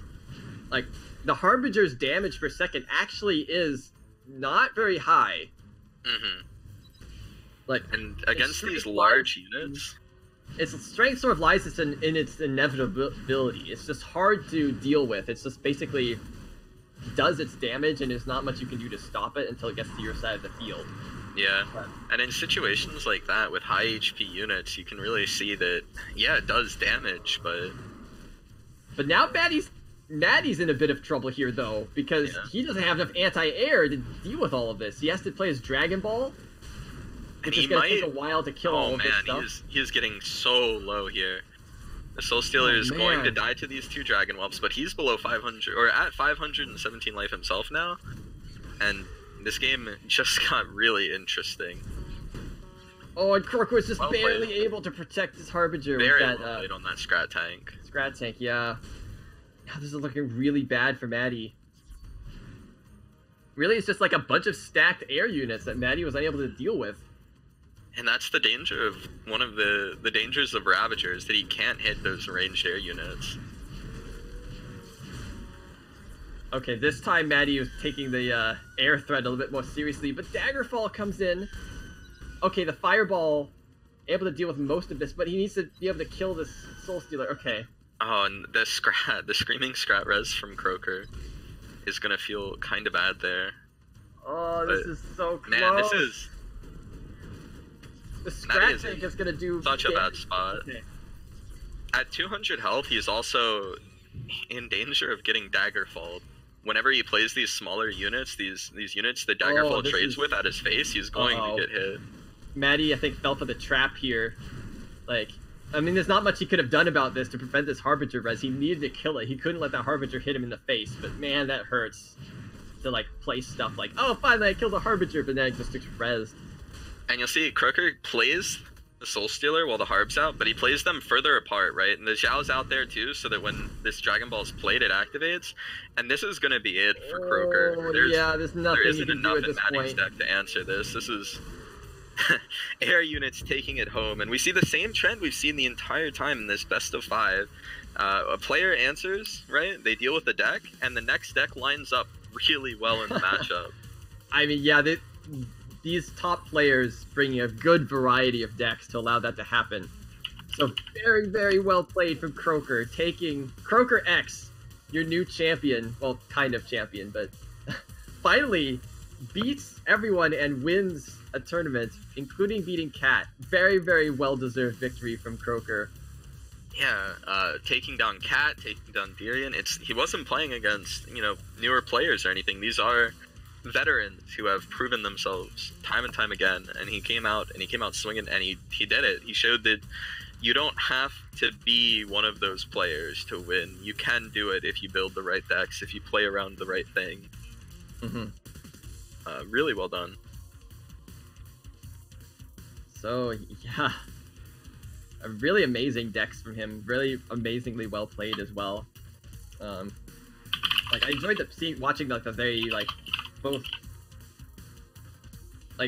very purposeful but very also patient play from Croaker, playing his Mordor deck especially. Yeah. And I'd like to... It looks like Croaker is available for an interview. We're just going to see if we can pull him in from the waiting room in just a second. Yeah, I'm excited to see what he thinks about his decks, whether he purposely made some of them in order to beat Cat, or if he even... I don't know. I'd like to hear from him specifically about that, because it's just really cool play from him, and I enjoyed seeing all his very different strategies. Where usually we see Cat just playing the same 4 decks. These are pretty different. Although he does share the same low cost stuff, like the Illusory Cleaver, Scrat Pack, Screaming Scrat, and those are just good cards. These are they're staple cards, Exactly. And I don't blame him for using all those. Yeah, these are cards you need to see. I mean, there's a reason that they're such staples. There's a reason you see them so often. They're just very good cards, and while you might break the mold a little bit, you might play a couple things that are different than normal that some people play. You can't exclude some of the stronger cards. Like, you do need them still. Yeah, I think you played it very, very well, of course. You can't say that enough times, right? Yeah, and you know, are... I mean, it's also worth mentioning, you know, Maddie played really well today, made it to the second place finish too. It was good from him. Everybody in the top 8 did really, really well. It was interesting. It was a very interesting top 8. At the end of the day, of course, Croaker did take it, but... Okay, we're still having some trouble. He says he can't find the waiting room. Let's see here. There we go. Oh, there he is. Okay, let me see if I can pull him in now. Move to... There we go. Hey, Croaker. Hey, guys. Very, very well done. I'm so impressed by your play today. Oh, thanks. This is Croaker X, by the way, the new guy in the room. You can say hello to everyone. Hello, everyone. So, man, I'm really, really impressed by your play, and especially with that Mordar deck, which just seems extremely strong and well put together. And I have to wonder, like, did you have Cat in mind at all when you made these decks, or were you just trying to make like the best decks you could? No, I didn't build these against anyone specifically. I do know my decks are usually, if they're susceptible to one particular thing, it's spells, or like specific spells, and Cat doesn't run any spells. So I think that made it really tough for him, but I didn't build this to make my biggest weaknesses spells, because pretty much everyone else runs them still. Alright. Yeah. That makes a lot of sense. Although it didn't seem like it was that weak to spells, even still. Well, yeah, the point of that one's just to exhaust their anti-air for the Mordar. Mm-hmm. And I can put so much air down, it's really hard to deal with. But, like, you know, my Stormbringer just dies to Dragon Ball or Space Laser or, you know. Yeah. So kind of on a... Like, how did you feel going through this tournament? Like, both beating, like, Cat in the group stage and beating him in the top 8 as well, and, like, continuing, like, beating people in matches, like... How did you feel about that? Like, was there any time that you were, like, especially worried at all? I was honestly thinking my deck setup was probably best for the Swiss round, and I wasn't going to do as well in the top 8. I definitely think some of my decks were weaker than other ones. Like my King Puff one, I pretty much just put in here to try to draw bans, because I wanted to get more of the other decks through. Yeah. I think I only landed any combust damage from Propeller Horde on face once, and that was when Tyrion was down to like 200 anyway in that game. Yeah. But that was the only time I ever landed that combo, and I didn't have a great record on the deck. Well, it did pretty well in the Living Statue a few times as well, so... Mm-hmm. Seems like a decent include. Anyway. What else? So... What about the Stormbringer deck? Like, do you have any specific thoughts on that? Well, I don't know. Any other thoughts, really, in particular, that you had about this tournament? The Stormbringer deck feels like it either wins really hard or loses really hard. Yeah, we saw that a lot. It's like either you basically control the entire game and opponent can't do anything, or you just die in like 2 minutes. Yeah. It has a lot of trouble with Brutus and certain spells, but it's really fun to play when it works, so I've been continuing to run it anyway. Yeah. Seems like it did a pretty good job this time.